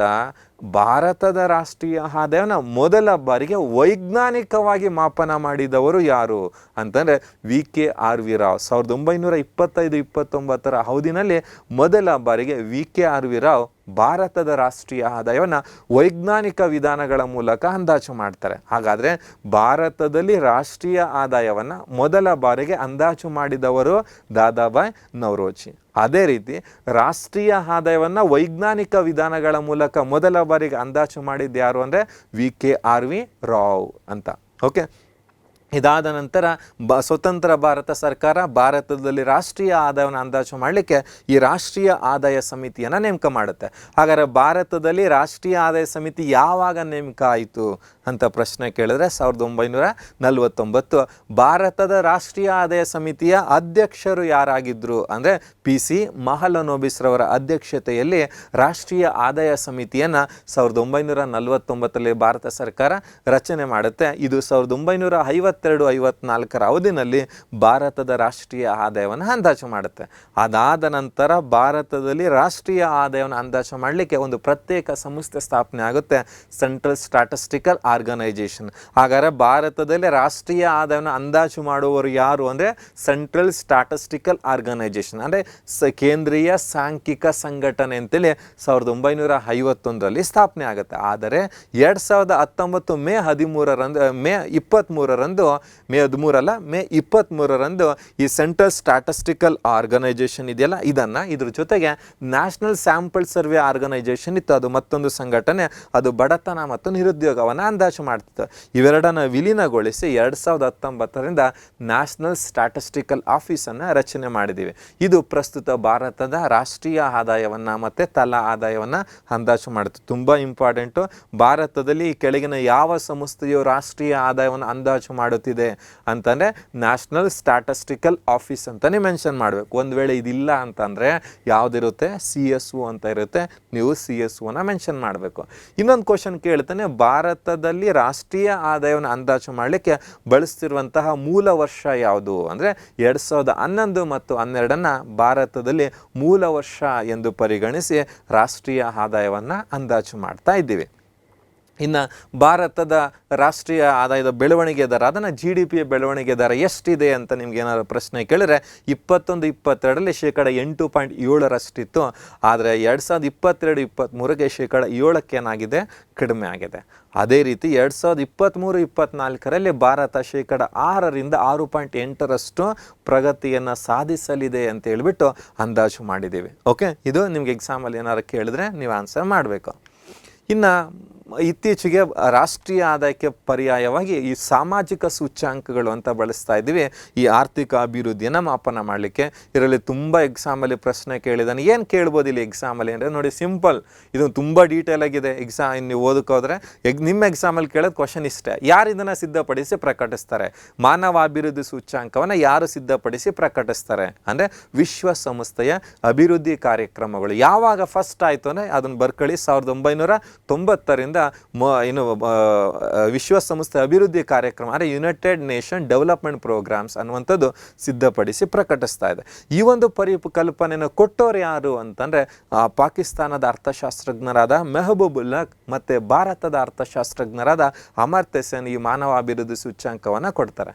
ಇನ್ನು ಮುಂದೆ ಹೋಗಿ ಏನಾರ ಪ್ರಶ್ನೆ ಕೇಳಿದ್ರೆ, ಈ ಮಾನವ ಅಭಿವೃದ್ಧಿ ಸೂಚ್ಯಾಂಕವನ್ನು ಯಾವುದರ ಆಧಾರದ ಮೇಲೆ ಸಿದ್ಧಪಡಿಸಲಾಗುತ್ತೆ ಅಂದರೆ 3 ಮಾನದಂಡಗಳ ಆಧಾರದ ಮೇಲೆ ಮಾನವ ಅಭಿವೃದ್ಧಿ ಸೂಚ್ಯಾಂಕವನ್ನು ನಾವು ಸಿದ್ಧಪಡಿಸಿ ಪ್ರಕಟಿಸ್ತೀವಿ. ಯಾವ 3 ಮಾನದಂಡಗಳು ಅಂದರೆ ನೆನಪಿರಬೇಕು, ಆರೋಗ್ಯ, ಶಿಕ್ಷಣ ಮತ್ತು ಜೀವನ ಮಟ್ಟ. ಅಂದರೆ ಆರೋಗ್ಯ, ಶಿಕ್ಷಣ ಮತ್ತು ಜೀವನ ಮಟ್ಟದ ಆಧಾರದ ಮೇಲೆ ಮಾನವ ಅಭಿವೃದ್ಧಿ ಸೂಚ್ಯಾಂಕವನ್ನು ಸಿದ್ಧಪಡಿಸಿ ಪ್ರತಿ ವರ್ಷ ಪ್ರಕಟಿಸುತ್ತೆ ಯಾರು? ವಿಶ್ವಸಂಸ್ಥೆ. ಹಾಗಾದರೆ ಇತ್ತೀಚೆಗೆ ನಮ್ಗೆ ಇನ್ನೊಂದು ಪ್ರಶ್ನೆ ಕೇಳಿದ್ರೆ, 2021ರ ಒಂದು ಮಾನವ ಅಭಿವೃದ್ಧಿ ವರದಿನ 2022ರಲ್ಲಿ ಪ್ರಕಟಿಸ್ತಾರೆ. ನಿಮ್ಗೆ ಎಕ್ಸಾಮಲ್ಲಿ ಇಷ್ಟೇ ಕೇಳೋದು, ಭಾರತ ಯಾವ ರ್ಯಾಂಕಲ್ಲಿದೆ HDIನಲ್ಲಿ? 132ನೇ ರ್ಯಾಂಕಲ್ಲಿದೆ. ಅಂದರೆ ಭಾರತ ಎಷ್ಟನೇ ರ್ಯಾಂಕಲ್ಲಿದೆ? 132ನೇ ರ್ಯಾಂಕಲ್ಲಿದೆ. ಯಾವುದರಲ್ಲಿ? ಮಾನವ ಅಭಿವೃದ್ಧಿ ಸೂಚ್ಯಾಂಕದಲ್ಲಿ. ಇನ್ನು ಮತ್ತೊಂದು ಜಾಗತಿಕ ಹಸಿವಿನ ಸೂಚ್ಯಾಂಕ, ಇತ್ತೀಚೆಗೆ ಹೆಚ್ಚು ಸುದ್ದಿಯಲ್ಲಿರುವಂತಹ ಒಂದು ಸೂಚ್ಯಾಂಕ, ಗ್ಲೋಬಲ್ ಹಂಗರ್ ಇಂಡೆಕ್ಸ್ ಅಂತ ಕರಿತೀವಿ. ಇದು ಅಂತಾರಾಷ್ಟ್ರೀಯ ಆಹಾರ ನೀತಿ ಸಂಶೋಧನಾ ಸಂಸ್ಥೆ ಇದನ್ನು ಸಿದ್ಧಪಡಿಸಿ ಪ್ರಕಟಿಸುತ್ತೆ. ಇದಕ್ಕೆ 2 ಪ್ರೈವೇಟ್ ಏಜೆನ್ಸೀಸ್ ಸಪೋರ್ಟ್ ಮಾಡ್ತವೆ. ಯಾವುವು ಅಂದರೆ ವೆಲ್ಟ್ ಹಂಗರ್ ಇಲ್ಫೆ ಮತ್ತು ವರ್ಲ್ಡ್ ವೈಡ್ ಕನ್ಸರ್ನ್ ಅನ್ನುವಂತಹ 2 ಖಾಸಗಿ ಸಂಸ್ಥೆಗಳು ಈ ಅಂತಾರಾಷ್ಟ್ರೀಯ ಆಹಾರ ನೀತಿ ಸಂಶೋಧನಾ ಸಂಸ್ಥೆಗೆ ಸಹಾಯವನ್ನು ಮಾಡ್ತವೆ. ಇವೆರಡರ ಸಹಾಯದೊಂದಿಗೆ ಅಂತಾರಾಷ್ಟ್ರೀಯ ಆಹಾರ ನೀತಿ ಸಂಶೋಧನಾ ಸಂಸ್ಥೆ ಜಾಗತಿಕ ಹಸಿವಿನ ಸೂಚ್ಯಾಂಕವನ್ನು ಸಿದ್ಧಪಡಿಸಿ ಪ್ರಕಟಿಸುತ್ತೆ. ನಿಮಗೆ ಎಕ್ಸಾಮಲ್ಲಿ ಏನು ಕೇಳ್ಬೋದು, ಇದನ್ನು ಯಾವುದರ ಆಧಾರದ ಮೇಲೆ ಅಂತ ಕೇಳಲ್ಲ. ಇದನ್ನು ಪ್ರಮುಖವಾಗಿ ಅಪೌಷ್ಟಿಕತೆ, ಮಕ್ಕಳ ಕ್ಷೀಣಿಸುವಿಕೆ, ಮಕ್ಕಳ ಕುಂಠಿತಗೊಳ್ಳುವಿಕೆ ಮತ್ತು ಮಕ್ಕಳ ಮರಣ ದರದ ಆಧಾರದ ಮೇಲೆ ಸಿದ್ಧಪಡಿಸ್ತೀವಿ. ಅದು ನಿಮ್ಗೆ ಅಷ್ಟು ಡೀಟೇಲ್ ಆಗಿ ಏನು ಬೇಡ. ಭಾರತ ಯಾವ ರ್ಯಾಂಕಲ್ಲಿದೆ ಅಂತ ಕೇಳ್ತಾನೆ. ಪ್ರಸ್ತುತ ಲಭ್ಯ ಇರುವಂತಹ ವರದಿ 2022ರ ವರದಿ 121 ರಾಷ್ಟ್ರಗಳಲ್ಲಿ ಭಾರತ 107ನೇ ರ್ಯಾಂಕಲ್ಲಿದೆ. ಯಾವುದರಲ್ಲಿ? ಜಾಗತಿಕ ಹಸಿವಿನ ಸೂಚ್ಯಾಂಕದಲ್ಲಿ ಭಾರತದ ರ್ಯಾಂಕ್ ಎಷ್ಟು ಅಂದರೆ 107. ಮಾನವ ಅಭಿವೃದ್ಧಿ ಸೂಚ್ಯಾಂಕದಲ್ಲಿ ಭಾರತದ ರ್ಯಾಂಕ್ ಎಷ್ಟು ಅಂದರೆ 132. ಹಾಗೇನೆ ವಿಶ್ವ ಸಂತೋಷ ವರದಿ ಅಂತ ಕೇಳ್ಬೋದು ನಿಮ್ಗೆ ಎಕ್ಸಾಮಲ್ಲಿ. ನೋಡಿ, ಮಾನವ ಅಭಿವೃದ್ಧಿ ವರದಿಯಲ್ಲಿ ಭಾರತದ ರ್ಯಾಂಕ್ ಎಷ್ಟು ಅಂದರೆ 132. ಜಾಗತಿಕ ಹಸಿವಿನ ಸೂಚ್ಯಾಂಕದಲ್ಲಿ ಭಾರತದ ರ್ಯಾಂಕ್ ಎಷ್ಟು ಅಂತಂದರೆ 107. ವಿಶ್ವ ಸಂತೋಷ ವರದಿ ಲೇಟೆಸ್ಟ್ 2023ರಲ್ಲಿ, ಇದು ಕರೆಂಟ್ ಅಫೇರ್ಸಲ್ಲೂ ಕವರ್ ಆಗೋ ಕ್ವಶನ್ನು. ಭಾರತ ಎಷ್ಟನೇ ರ್ಯಾಂಕಲ್ಲಿದೆ? 137 ರಾಷ್ಟ್ರಗಳಲ್ಲಿ ಭಾರತ 126ನೇ ಸ್ಥಾನದಲ್ಲಿದೆ. ಯಾವುದರಲ್ಲಿ? ವಿಶ್ವ ಸಂತೋಷ ವರದಿನಲ್ಲಿ. ಹಾಗೆಯೇ ಜಾಗತಿಕ ಲಿಂಗ ಅಂತರ ಸೂಚ್ಯ ಅಂದರೆ ಮಹಿಳೆ ಮತ್ತು ಪುರುಷರ ನಡುವಿನ ತಾರತಮ್ಯದ ಅಂದರೆ ತಾರತಮ್ಯವನ್ನು ಅಂದಾಜು ಮಾಡಲಿಕ್ಕೆ ಜಾಗತಿಕ ಲಿಂಗ ಅಂತರ ಸೂಚ್ಯಾಂಕವನ್ನು ನಾವು ಮಾಡ್ತೀವಿ. ಇದನ್ನು ವಿಶ್ವ ಆರ್ಥಿಕ ವೇದಿಕೆ ಸಿದ್ಧಪಡಿಸಿ ಪ್ರಕಟಿಸುತ್ತೆ. ಇಲ್ಲಿ ನಿಮ್ಗೆ ಎಕ್ಸಾಮಲ್ಲಿ ಕೇಳಿದ್ರೆ ಇಷ್ಟೇ ಕೇಳೋದು, ಯಾವ ರ್ಯಾಂಕಲ್ಲಿದೆ ಭಾರತ ಅಂದರೆ 146 ರಾಷ್ಟ್ರಗಳ ಪೈಕಿ ಭಾರತ 135ನೇ ರ್ಯಾಂಕಲ್ಲಿದೆ. ಯಾವುದರಲ್ಲಿ? ಜಾಗತಿಕ ಲಿಂಗ ಅಂತರ ಸೂಚ್ಯಾಂಕ. ಇವು ಪ್ರಮುಖವಾದಂಥ ಸೂಚ್ಯಾಂಕಗಳು, ನಿಮಗೆ ಕರೆಂಟ್ ಅಫೇರ್ಸಲ್ಲೂ ಕವರ್ ಆಗೋಂಥ ಪಾರ್ಟ್ ಇದು. ಓಕೆ. ಇನ್ನು ನೆಕ್ಸ್ಟ್ ನಾವು ನೋಡೋದಾದರೆ ಇದರಲ್ಲಿ ಒಂದು ಕ್ವಶನ್ ಬಂದೇ ಬರುತ್ತೆ ಭಾರತದ ಜನಸಂಖ್ಯೆಗೆ ಸಂಬಂಧಿಸಿದಂತೆ. ಓಕೆ, ಹಾಗಾದ್ರೆ ಏನು ಕೇಳ್ಬೋದು ಎಕ್ಸಾಮಲ್ಲಿ ಭಾರತದ ಜನಸಂಖ್ಯೆಗೆ ಸಂಬಂಧಿಸಿದಂತೆ ಅಂತ ನೋಡಿದಾಗ ಈ ಜನಸಂಖ್ಯೆಗೆ ಕುರಿತಾದಂತಹ ಅಧ್ಯಯನವನ್ನು ಜನಸಂಖ್ಯಾಶಾಸ್ತ್ರ ಅಂತ ಕರಿತೀವಿ. ಅಂದರೆ ಜನಸಂಖ್ಯೆಗೆ ಸಂಬಂಧಿಸಿದಂತೆ ಅಧ್ಯಯನ ಮಾಡುವಂತಹ ಒಂದು ವಿಜ್ಞಾನವನ್ನು ಜನಸಂಖ್ಯಾಶಾಸ್ತ್ರ ಅಂತ ಕರಿತೀವಿ. ಜಾನ್ ಗ್ರಾಂಟ್ ರವರನ್ನು ಜನಸಂಖ್ಯಾಶಾಸ್ತ್ರದ ಪಿತಾಮಹ ಅಂತ ಕರಿತೀವಿ. ಇನ್ನು ಭಾರತದಲ್ಲಿ ಈ ಜನಸಂಖ್ಯೆಗೆ ಸಂಬಂಧಿಸಿದಂತೆ ಅಂಕಿಅಂಶಗಳನ್ನು ಸಂಗ್ರಹಿಸ್ತೀವಲ್ಲ, ಅದನ್ನು ಜನಗಣತಿ ಅಂತ ಕರಿತೀವಿ. ಪ್ರಸ್ತುತ 10 ವರ್ಷಗಳಿಗೊಮ್ಮೆ ಜನಗಣತಿ ಮಾಡ್ತಾ ಇದ್ದೀವಿ. ಅಂತಹ ಮೊದಲ ಜನಗಣತಿ ಯಾವಾಗ ಪ್ರಾರಂಭ ಆಯಿತು ಭಾರತದಲ್ಲಿ ಅಂದರೆ 1872ರಲ್ಲಿ ಭಾರತದಲ್ಲಿ ಮೊದಲ ಜನಗಣತಿ ಆಗುತ್ತೆ. ಅಂದರೆ 1867ರಿಂದ 1872 ಈ ಅವಧಿಯಲ್ಲಿ ಭಾರತ ಮೊದಲ ಜನಗಣತಿಯನ್ನು ಕೈಗೊಳ್ಳುತ್ತೆ. ಹಾಗಾದರೆ ಭಾರತದಲ್ಲಿ ಯಾವ ವರ್ಷ ಮೊದಲ ಜನಗಣತಿ ಆಯಿತು ಅಂದರೆ 1872. ಹಾಗಾದರೆ ಪ್ರಸ್ತುತ ಯಾವ ಜನಗಣತಿ ಇದೆ ಅಂದರೆ 2011ರ ಜನಗಣತಿ ಇದೆ. ಈ 2011ರ ಜನಗಣತಿ ಎಷ್ಟನೇ ಜನಗಣತಿ ಅಂತ ಕೇಳ್ತಾನೆ. ಸ್ವಾತಂತ್ರ್ಯ ನಂತರದ 7ನೇ ಜನಗಣತಿ. ಯಾವುದು? 2011ರ ಜನಗಣತಿ ಸ್ವಾತಂತ್ರ್ಯ ನಂತರದ 7ನೇ ಜನಗಣತಿ. ಅದೇ ರೀತಿ ಪ್ರಾರಂಭದಿಂದ ಅಂದರೆ 1872ರಿಂದ 15ನೇ ಜನಗಣತಿ ಆಗುತ್ತೆ. ಹಾಗೆಯೇ ಪ್ರಸ್ತುತ ನಾವು ಮಾಡ್ತಾ ಇರುವಂತಹ ಜನಗಣತಿ, ಮುಂಬರಲಿರುವಂತಹ ಜನಗಣತಿ 2021ರ ಜನಗಣತಿ. ಅದು ಸ್ವತಂತ್ರ ನಂತರದ 8ನೇ ಜನಗಣತಿ. ಪ್ರಾರಂಭದಿಂದ 16ನೇ ಜನಗಣತಿ ಅಂತ ಕರಿತೀವಿ. 2021ರ ಜನಗಣತಿನ ಮೊದಲ ಬಾರಿಗೆ ಡಿಜಿಟಲ್ ರೂಪದಲ್ಲಿ ನಾವು ಕೈಗೊಳ್ತಾ ಇದ್ದೀವಿ. ಓಕೆ, ಇನ್ನು ಇದನ್ನು ಬಿಟ್ಟರೆ ಭಾರತದಲ್ಲಿ ಜನಸಂಖ್ಯೆ ಯಾವ ರೀತಿ ಜಾಸ್ತಿ ಆಯಿತು ಅಂತ ನಾವು ಅಧ್ಯಯನ ಮಾಡಿದಾಗ 1921 ಒಂದು ವಿಶೇಷವಾದಂತಹ ವರ್ಷ. ಯಾಕೆ ಅಂದರೆ 1921ರವರೆಗೂ ಭಾರತದ ಜನಸಂಖ್ಯೆ ಏನಾಗಿರುತ್ತೆ? ಸ್ಥಿರವಾಗಿರುತ್ತೆ. ಆದರೆ 1921ರ ನಂತರ ಭಾರತದ ಜನಸಂಖ್ಯೆ ಸ್ಫೋಟ ಆಗುತ್ತೆ. ಆ ಕಾರಣಕ್ಕೆ 1921ನ ಮಹಾ ಇಬ್ಬಾಗದ ವರ್ಷ. ಭಾರತದ ಜನಸಂಖ್ಯೆಯ ಮಹಾ ಇಬ್ಬಾಗದ ವರ್ಷ ಯಾವುದು ಅಂದರೆ 1921. ನೋಡಿ, 1911ರಿಂದ 1921ರವರೆಗೆ ಭಾರತದಲ್ಲಿ ಜನಸಂಖ್ಯೆ ಋಣಾತ್ಮಕ ಬೆಳವಣಿಗೆ ಆಗುತ್ತೆ. ಅಂದರೆ 25.2 ಕೋಟಿ ಇದ್ದದ್ದು 1911ರಲ್ಲಿ 1921ಕ್ಕೆ 25.1 ಕೋಟಿಗೆ ಕಡಿಮೆ. ಅಂದರೆ 10 ಲಕ್ಷದಷ್ಟು ಅಥವಾ 1 ಮಿಲಿಯನ್ನಷ್ಟು ಜನಸಂಖ್ಯೆ ಕಡಿಮೆ ಆಗುತ್ತೆ 1921ರಲ್ಲಿ. ಆದರೆ ಆ ನಂತರ ನಿರಂತರವಾಗಿ ಜನಸಂಖ್ಯೆ ಏನಾಗ್ತಾ ಬಂದಿದೆ? ಹೆಚ್ಚಳವಾಗ್ತಾ ಬಂದಿದೆ. ಆ ಹಿನ್ನೆಲೆಯಲ್ಲಿ 1921ನ್ನು ಭಾರತದ ಜನಸಂಖ್ಯೆಯ ಮಹಾ ಇಬ್ಬಾಗದ ವರ್ಷ ಅಂತೇಳಿ ನಾವು ಕರಿತೀವಿ. ಓಕೆ, ಇದಾದ ನಂತರ ನಮಗೆ ಎಕ್ಸಾಮಲ್ಲಿ ಅಂದರೆ ಇನ್ನೊಂದು ಕ್ವಶನ್ ಕೇಳ್ಬೋದು. ಅತಿ ಹೆಚ್ಚು ಜನಸಂಖ್ಯೆ ಬೆಳವಣಿಗೆ ದರ ದಾಖಲಾದಂತಹ ವರ್ಷ ಯಾವುದು? ನೋಡಿ, highest population growth rate record ಆಗಿದ್ದು 1971ರ ಜನಗಣತಿನಲ್ಲಿ.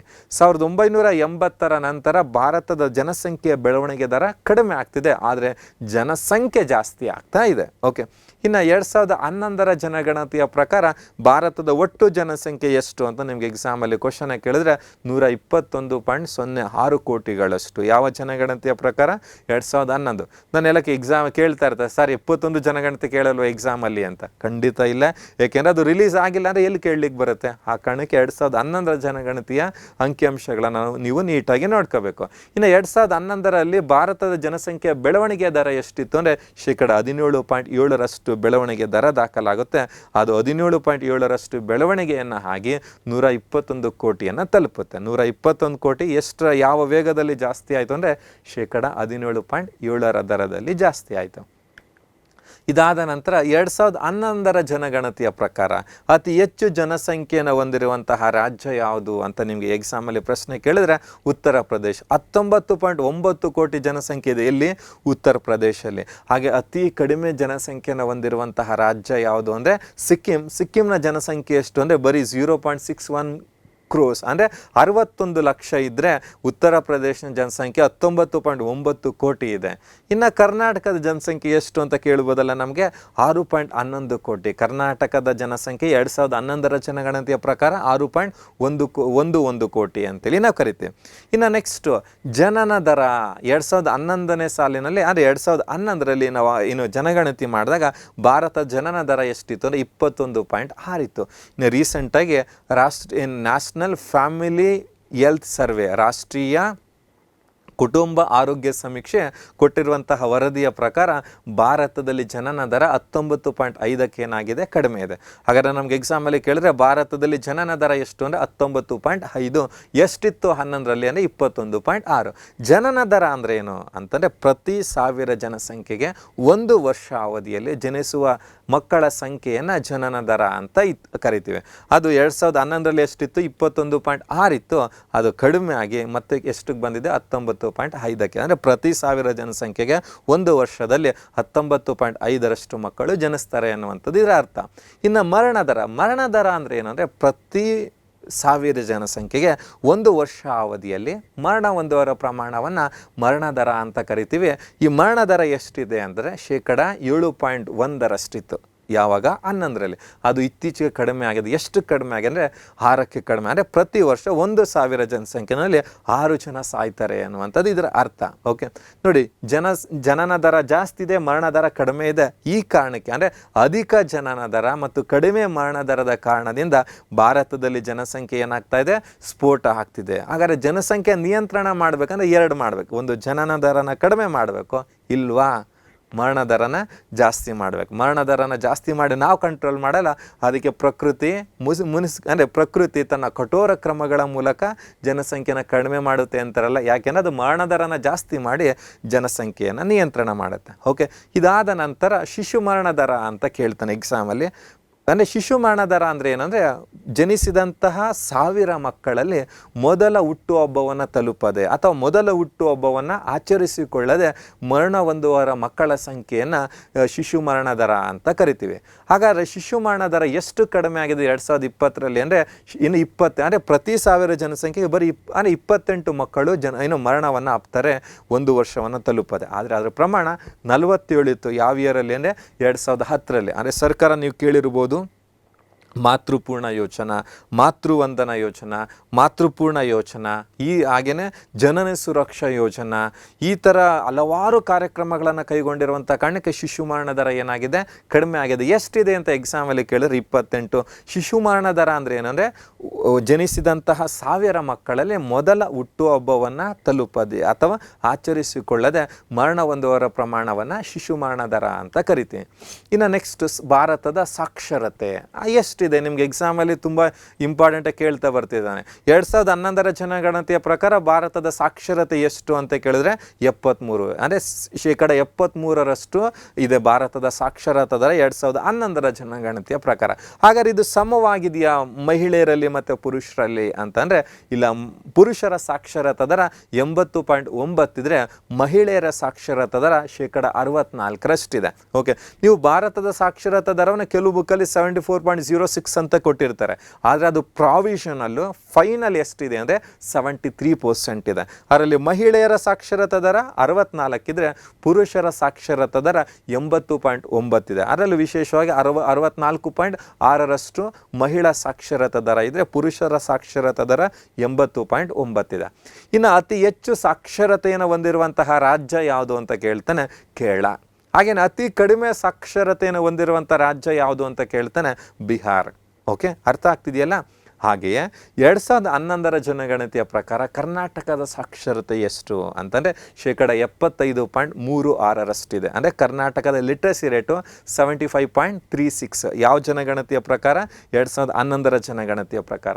ಇನ್ನು ಪುರುಷರ ಸಾಕ್ಷರತಾ ದರ ಎಷ್ಟು 2011ರ ಜನಗಣತಿಯ ಪ್ರಕಾರ ಅಂದರೆ 82.5ರಷ್ಟು ಪುರುಷರ ಜನಗಣತಿ ಇದ್ದರೆ ಎಲ್ಲಿ ಕರ್ನಾಟಕದಲ್ಲಿ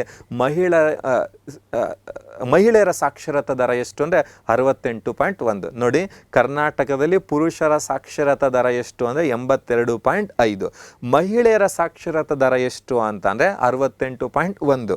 ಹಾಗಾದರೆ ಅತಿ ಹೆಚ್ಚು ಸಾಕ್ಷರತೆಯನ್ನು ಹೊಂದಿರುವಂತಹ ಜಿಲ್ಲೆ ಯಾವುದು ಅಂದರೆ ದಕ್ಷಿಣ ಕನ್ನಡ. ಹಾಗೆ ಅತಿ ಹೆಚ್ಚು ಸಾಕ್ಷರತೆಯನ್ನು ಹೊಂದಿರುವಂಥ ಜಿಲ್ಲೆ ಯಾವುದು ಅಂದರೆ ದಕ್ಷಿಣ ಕನ್ನಡ. ಅತಿ ಕಡಿಮೆ ಸಾಕ್ಷರತೆಯನ್ನು ಹೊಂದಿರುವ ಜಿಲ್ಲೆ ಯಾವುದು ಅಂದರೆ ಯಾದಗಿರಿ. ನೋಡಿ, ಅತಿ ಹೆಚ್ಚು ಸಾಕ್ಷರತೆಯನ್ನು ಹೊಂದಿರುವಂತಹ ರಾಜ್ಯ ಯಾವುದು? ಕೇರಳ. ಅತಿ ಕಡಿಮೆ ಸಾಕ್ಷರತೆಯನ್ನು ಹೊಂದಿರುವ ರಾಜ್ಯ ಯಾವುದು? ಬಿಹಾರ್.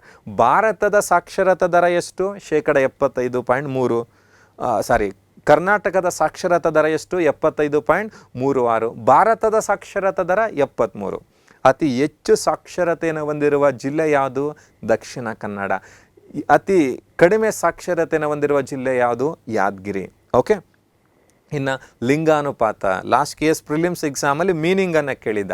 ಲಿಂಗಾನುಪಾತ ಅಂದರೆ ಏನಂತ ಅಂದರೆ ಪ್ರತಿ 1000 ಪುರುಷರಿಗೆ ಲಭ್ಯವಿರುವ ಮಹಿಳೆಯರ ಸರಾಸರಿ ಸಂಖ್ಯೆಯನ್ನು ಲಿಂಗಾನುಪಾತ ಅಂತ ಕರಿತೀವಿ. ಪ್ರತಿ 1000 ಪುರುಷರಿಗೆ, ಮಹಿಳೆಯರಿಗಲ್ಲ, ಪ್ರತಿ 1000 ಪುರುಷರಿಗೆ ಲಭ್ಯವಿರುವ ಮಹಿಳೆಯರ ಸರಾಸರಿ ಸಂಖ್ಯೆಯನ್ನು ಲಿಂಗಾನುಪಾತ ಅಂತ ಕರಿತೀವಿ. ಹಾಗಾದರೆ ಭಾರತದ ಲಿಂಗಾನುಪಾತ ಎಷ್ಟು ಅಂದರೆ ನಿಮಗೆ ಕೆಲವು ಬುಕ್ಕಲ್ಲಿ 2011 940 ಅಂದರೆ 940 ಅಂತ ಕೊಟ್ಟಿರುತ್ತೆ. ಅದು ಪ್ರಾವಿಷನಲ್ಲು, ಬಟ್ ಫೈನಲ್ ಎಷ್ಟಿದೆ ಅಂದರೆ 943, 943. ಹಾಗಾದರೆ ಭಾರತದ ಲಿಂಗಾನುಪಾತ ಎಷ್ಟು? 943. ಅತಿ ಹೆಚ್ಚು ಲಿಂಗಾನುಪಾತವನ್ನು ಹೊಂದಿರುವ ರಾಜ್ಯ ಯಾವುದು ಅಂತ ಕೇಳ್ತಾನೆ. ಅತಿ ಹೆಚ್ಚು ಲಿಂಗಾನುಪಾತವನ್ನು ಹೊಂದಿರುವಂಥ ರಾಜ್ಯ ಕೇರಳ, ರೈಟ್. ಹಾಗೆಯೇ ಅತಿ ಕಡಿಮೆ ಲಿಂಗಾನುಪಾತವನ್ನು ಹೊಂದಿರುವಂತಹ ರಾಜ್ಯ ಯಾವುದು ಅಂತಂದರೆ ಹರಿಯಾಣ. ಅಂದರೆ ಕೇರಳದಲ್ಲಿ 1000ಗೆ 1084 ಮಹಿಳೆಯರಿದ್ದರೆ ಹರಿಯಾಣದಲ್ಲಿ 1000 ಪುರುಷರಿಗೆ ಬರೀ 879 ಮಹಿಳೆಯರಿರೋದನ್ನು ನಾವು ನೋಡ್ತೀವಿ. ಇನ್ನು ಕರ್ನಾಟಕದ ಲಿಂಗಾನುಪಾತ ಎಷ್ಟು ಅಂದರೆ ಕರ್ನಾಟಕದ ಲಿಂಗಾನುಪಾತ 971. ಇನ್ನು ಅತಿ ಹೆಚ್ಚು ಲಿಂಗಾನುಪಾತವನ್ನು ಹೊಂದಿರುವಂಥ ಜಿಲ್ಲೆ ಯಾವುದು ಕರ್ನಾಟಕದಲ್ಲಿ ಅಂದರೆ ಉಡುಪಿ. ಹಾಗೆಯೇ ಅತಿ ಕಡಿಮೆ ಲಿಂಗಾನುಪಾತವನ್ನು ಹೊಂದಿರುವಂತಹ ಜಿಲ್ಲೆ ಯಾವುದು ಅಂದರೆ ಬೆಂಗಳೂರು ನಗರ. ಅತಿ ಹೆಚ್ಚು ಉಡುಪಿ ಆದರೆ ಅತಿ ಕಡಿಮೆ ಬೆಂಗಳೂರು ನಗರ ಅಂತ ಕರೀತೀವಿ. ಯಾವುದರಲ್ಲಿ? ಲಿಂಗಾನುಪಾತದಲ್ಲಿ. ನೆಕ್ಸ್ಟ್ ಯಾವುದು ಅಂದರೆ ಜನಸಾಂದ್ರತೆ. ಅಂದರೆ ಜನಸಾಂದ್ರತೆ ಏನು ಅಂದರೆ ಪ್ರತಿ ಚದುರ ಕಿಲೋಮೀಟರ್ ಪ್ರದೇಶದಲ್ಲಿ ವಾಸಿಸುವ ಜನರ ಸರಾಸರಿ ಸಂಖ್ಯೆಯನ್ನು ಜನಸಾಂದ್ರತೆ ಅಂತೇಳಿ ನಾವು ಕರಿತೀವಿ. ಅಂದರೆ ಇದು ಭೂಮಿ ಮತ್ತು ಮನುಷ್ಯರ ನಡುವಿನ ಅನುಪಾತ ಅಂತೇಳಿ ನಾವು ಕರಿತೀವಿ. ಆ ಭಾರತದ ಜನಸಾಂದ್ರತೆ ಎಷ್ಟಿದೆ ಅಂದರೆ ಯಾವ ಜನಗಣತಿಯ ಪ್ರಕಾರ? 2011 ಜನಗಣತಿಯ ಪ್ರಕಾರ ಭಾರತದ ಜನಸಾಂದ್ರತೆ 382 ಇದೆ, 382 ಇದೆ. ನೋಡಿ, ಜನಸಾಂದ್ರತೆ ಕೆಲವು ಪ್ರದೇಶದಲ್ಲಿ ಜಾಸ್ತಿ ಇರುತ್ತೆ, ಕೆಲವು ಪ್ರದೇಶದಲ್ಲಿ ಕಡಿಮೆ ಇರುತ್ತೆ. ಫಾರ್ ಎಕ್ಸಾಂಪಲ್ಲು ಇವಾಗ ಜಮ್ಮು ಆ್ಯಂಡ್ ಕಾಶ್ಮೀರ, ಹಾಗೆಯೇ ಈಶಾನ್ಯ ರಾಜ್ಯಗಳಲ್ಲಿ ಜನಸಾಂದ್ರತೆ ಕಡಿಮೆ ಇದೆ. ಎಲ್ಲಿ ಉದ್ಯೋಗಾವಕಾಶಗಳು, ಎಲ್ಲಿ ಫಲವತ್ತಾದಂತಹ ಭೂಮಿ, ಎಲ್ಲಿ ಏನು ಮೂಲಸೌಕರ್ಯಗಳಿರ್ತಾವಲ್ಲ ಅಲ್ಲಿ ಜನಸಾಂದ್ರತೆ ಜಾಸ್ತಿ ಇರುತ್ತೆ. ಈಗ ಉದಾಹರಣೆ ಬ್ಯಾಂಗ್ಳೂರಲ್ಲಿ ಜನಸಾಂದ್ರತೆ ಜಾಸ್ತಿ ಇದೆ, ನಿಮ್ಮೂರಲ್ಲಿ ಜನಸಾಂದ್ರತೆ ಏನಿದೆ? ಕಡಿಮೆ ಇದೆ, ರೈಟ್. ಹಾಗಾದರೆ ಅದು ಭೂಮಿ ಮತ್ತು ಮನುಷ್ಯರ ನಡುವಿನ ಅನುಪಾತ ಅಂತ ಕರಿತೀವಿ. 2011 ಜನಗಣತಿಯ ಪ್ರಕಾರ ಭಾರತದ ಜನಸಾಂದ್ರತೆ ಎಷ್ಟು? ಒಟ್ಟಾರೆ 382. ಹಾಗಾದರೆ ಅತಿ ಹೆಚ್ಚು ಜನಸಾಂದ್ರತೆಯನ್ನು ಹೊಂದಿರುವಂತಹ ರಾಜ್ಯ ಯಾವುದು ಅಂದರೆ ಬಿಹಾರ್. ನೋಡಿ, ನೆನಪಿಡಬೇಕಿದು. ಅತಿ ಹೆಚ್ಚು ಜನಸಂಖ್ಯೆ ಹೊಂದಿರುವಂತಹ ರಾಜ್ಯ ಉತ್ತರ ಪ್ರದೇಶ ಆದರೆ ಅತಿ ಹೆಚ್ಚು ಜನಸಾಂದ್ರತೆಯನ್ನು ಹೊಂದಿರುವಂತಹ ರಾಜ್ಯ ಬಿಹಾರ್. ಹಾಗೆಯೇ ಅತಿ ಕಡಿಮೆ ಜನಸಾಂದ್ರತೆಯನ್ನು ಹೊಂದಿರುವಂತಹ ರಾಜ್ಯ ಯಾವುದು ಅಂದರೆ ಅರುಣಾಚಲ್ ಪ್ರದೇಶ್. ಅತಿ ಕಡಿಮೆ ಜನಸಾಂದ್ರತೆ ಹೊಂದಿರುವ ರಾಜ್ಯ ಅರುಣಾಚಲ್ ಪ್ರದೇಶ ಆದರೆ ಅತಿ ಹೆಚ್ಚು ಜನಸಾಂದ್ರತೆಯನ್ನು ಹೊಂದಿರುವಂತಹ ರಾಜ್ಯ ಬಿಹಾರ್ ಅಂತ ಕರಿತೀವಿ. ಆದರೆ ಯೂನಿಯನ್ ಟೆರಿಟರೀಸ್ನು ನಾವೇನಾದ್ರು ಕನ್ಸಿಡರ್ ಮಾಡಿದ್ರೆ ಡೆಲ್ಲಿ ಹೈಯೆಸ್ಟ್ ಬರುತ್ತೆ. ಒಂದು ವೇಳೆ ನಿಮ್ಗೆ ಆಪ್ಷನಲ್ಲಿ ಏನಾದ್ರು ದೆಹಲಿ ಅಂತ ಇತ್ತು ಅಂತಂದರೆ ನೀವು ದೆಹಲಿನ ಚೂಸ್ ಮಾಡಬೇಕಾಗುತ್ತೆ ಯೂಶಲಿ. ಆದರೆ ಇಲ್ಲಿನವರೆಗೂ ಕೇಳಿರೋ ಪ್ರಶ್ನೆಯಲ್ಲಿ ಬರೀ ಸ್ಟೇಟ್ ಅಂತ ಕೊಟ್ಟಿರ್ತಾನೆ, ಬಿಹಾರ್ ಅಂತ ನೀವು ಆನ್ಸರ್ ಮಾಡಬೇಕು. ಬಿಹಾರು ಇತ್ತು, ಡೆಲ್ಲಿನೂ ಇತ್ತು ಅಂದರೆ ನೀವು ಡೆಲ್ಲಿನ ಆನ್ಸರ್ ಮಾಡಬೇಕಿರುತ್ತೆ. ಓಕೆ. ಇನ್ನು 2011 ಜನಗಣತಿಯ ಪ್ರಕಾರ ಕರ್ನಾಟಕದ ಜನಸಾಂದ್ರತೆ ಎಷ್ಟು ಅಂದರೆ 319.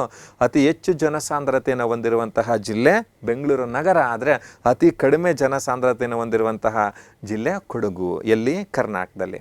ಇನ್ನು ಆದ ನಂತರ ಈ ಗ್ರಾಮೀಣ ನಗರ ಸಂಯೋಜನೆ ಅಂತ ಕರಿತೀವಿ. ಅಂದರೆ ಒಂದು ರಾಷ್ಟ್ರ ಅಭಿವೃದ್ಧಿ ಆಗಿದೆಯೋ ಅಥವಾ ಇಲ್ಲವೋ ಅನ್ನೋದನ್ನು ಈ ಗ್ರಾಮೀಣ ಮತ್ತು ನಗರ ಜನಸಂಖ್ಯೆಯಿಂದ ಮಾಪನ ಮಾಡ್ತೀವಿ. ಒಂದು ರಾಷ್ಟ್ರದಲ್ಲಿ ಹೆಚ್ಚು ಗ್ರಾಮೀಣ ಜನಸಂಖ್ಯೆ ಇದೆ ಅಂದರೆ ಅದು ಹಿಂದುಳಿದ ರಾಷ್ಟ್ರ. ಒಂದು ರಾಷ್ಟ್ರದಲ್ಲಿ ಅಧಿಕ ನಗರ ಜನಸಂಖ್ಯೆ ಇದೆ ಅಂದರೆ ಅದು ಮುಂದುವರೆದ ರಾಷ್ಟ್ರ ಅಂತ ಕರಿತೀವಿ.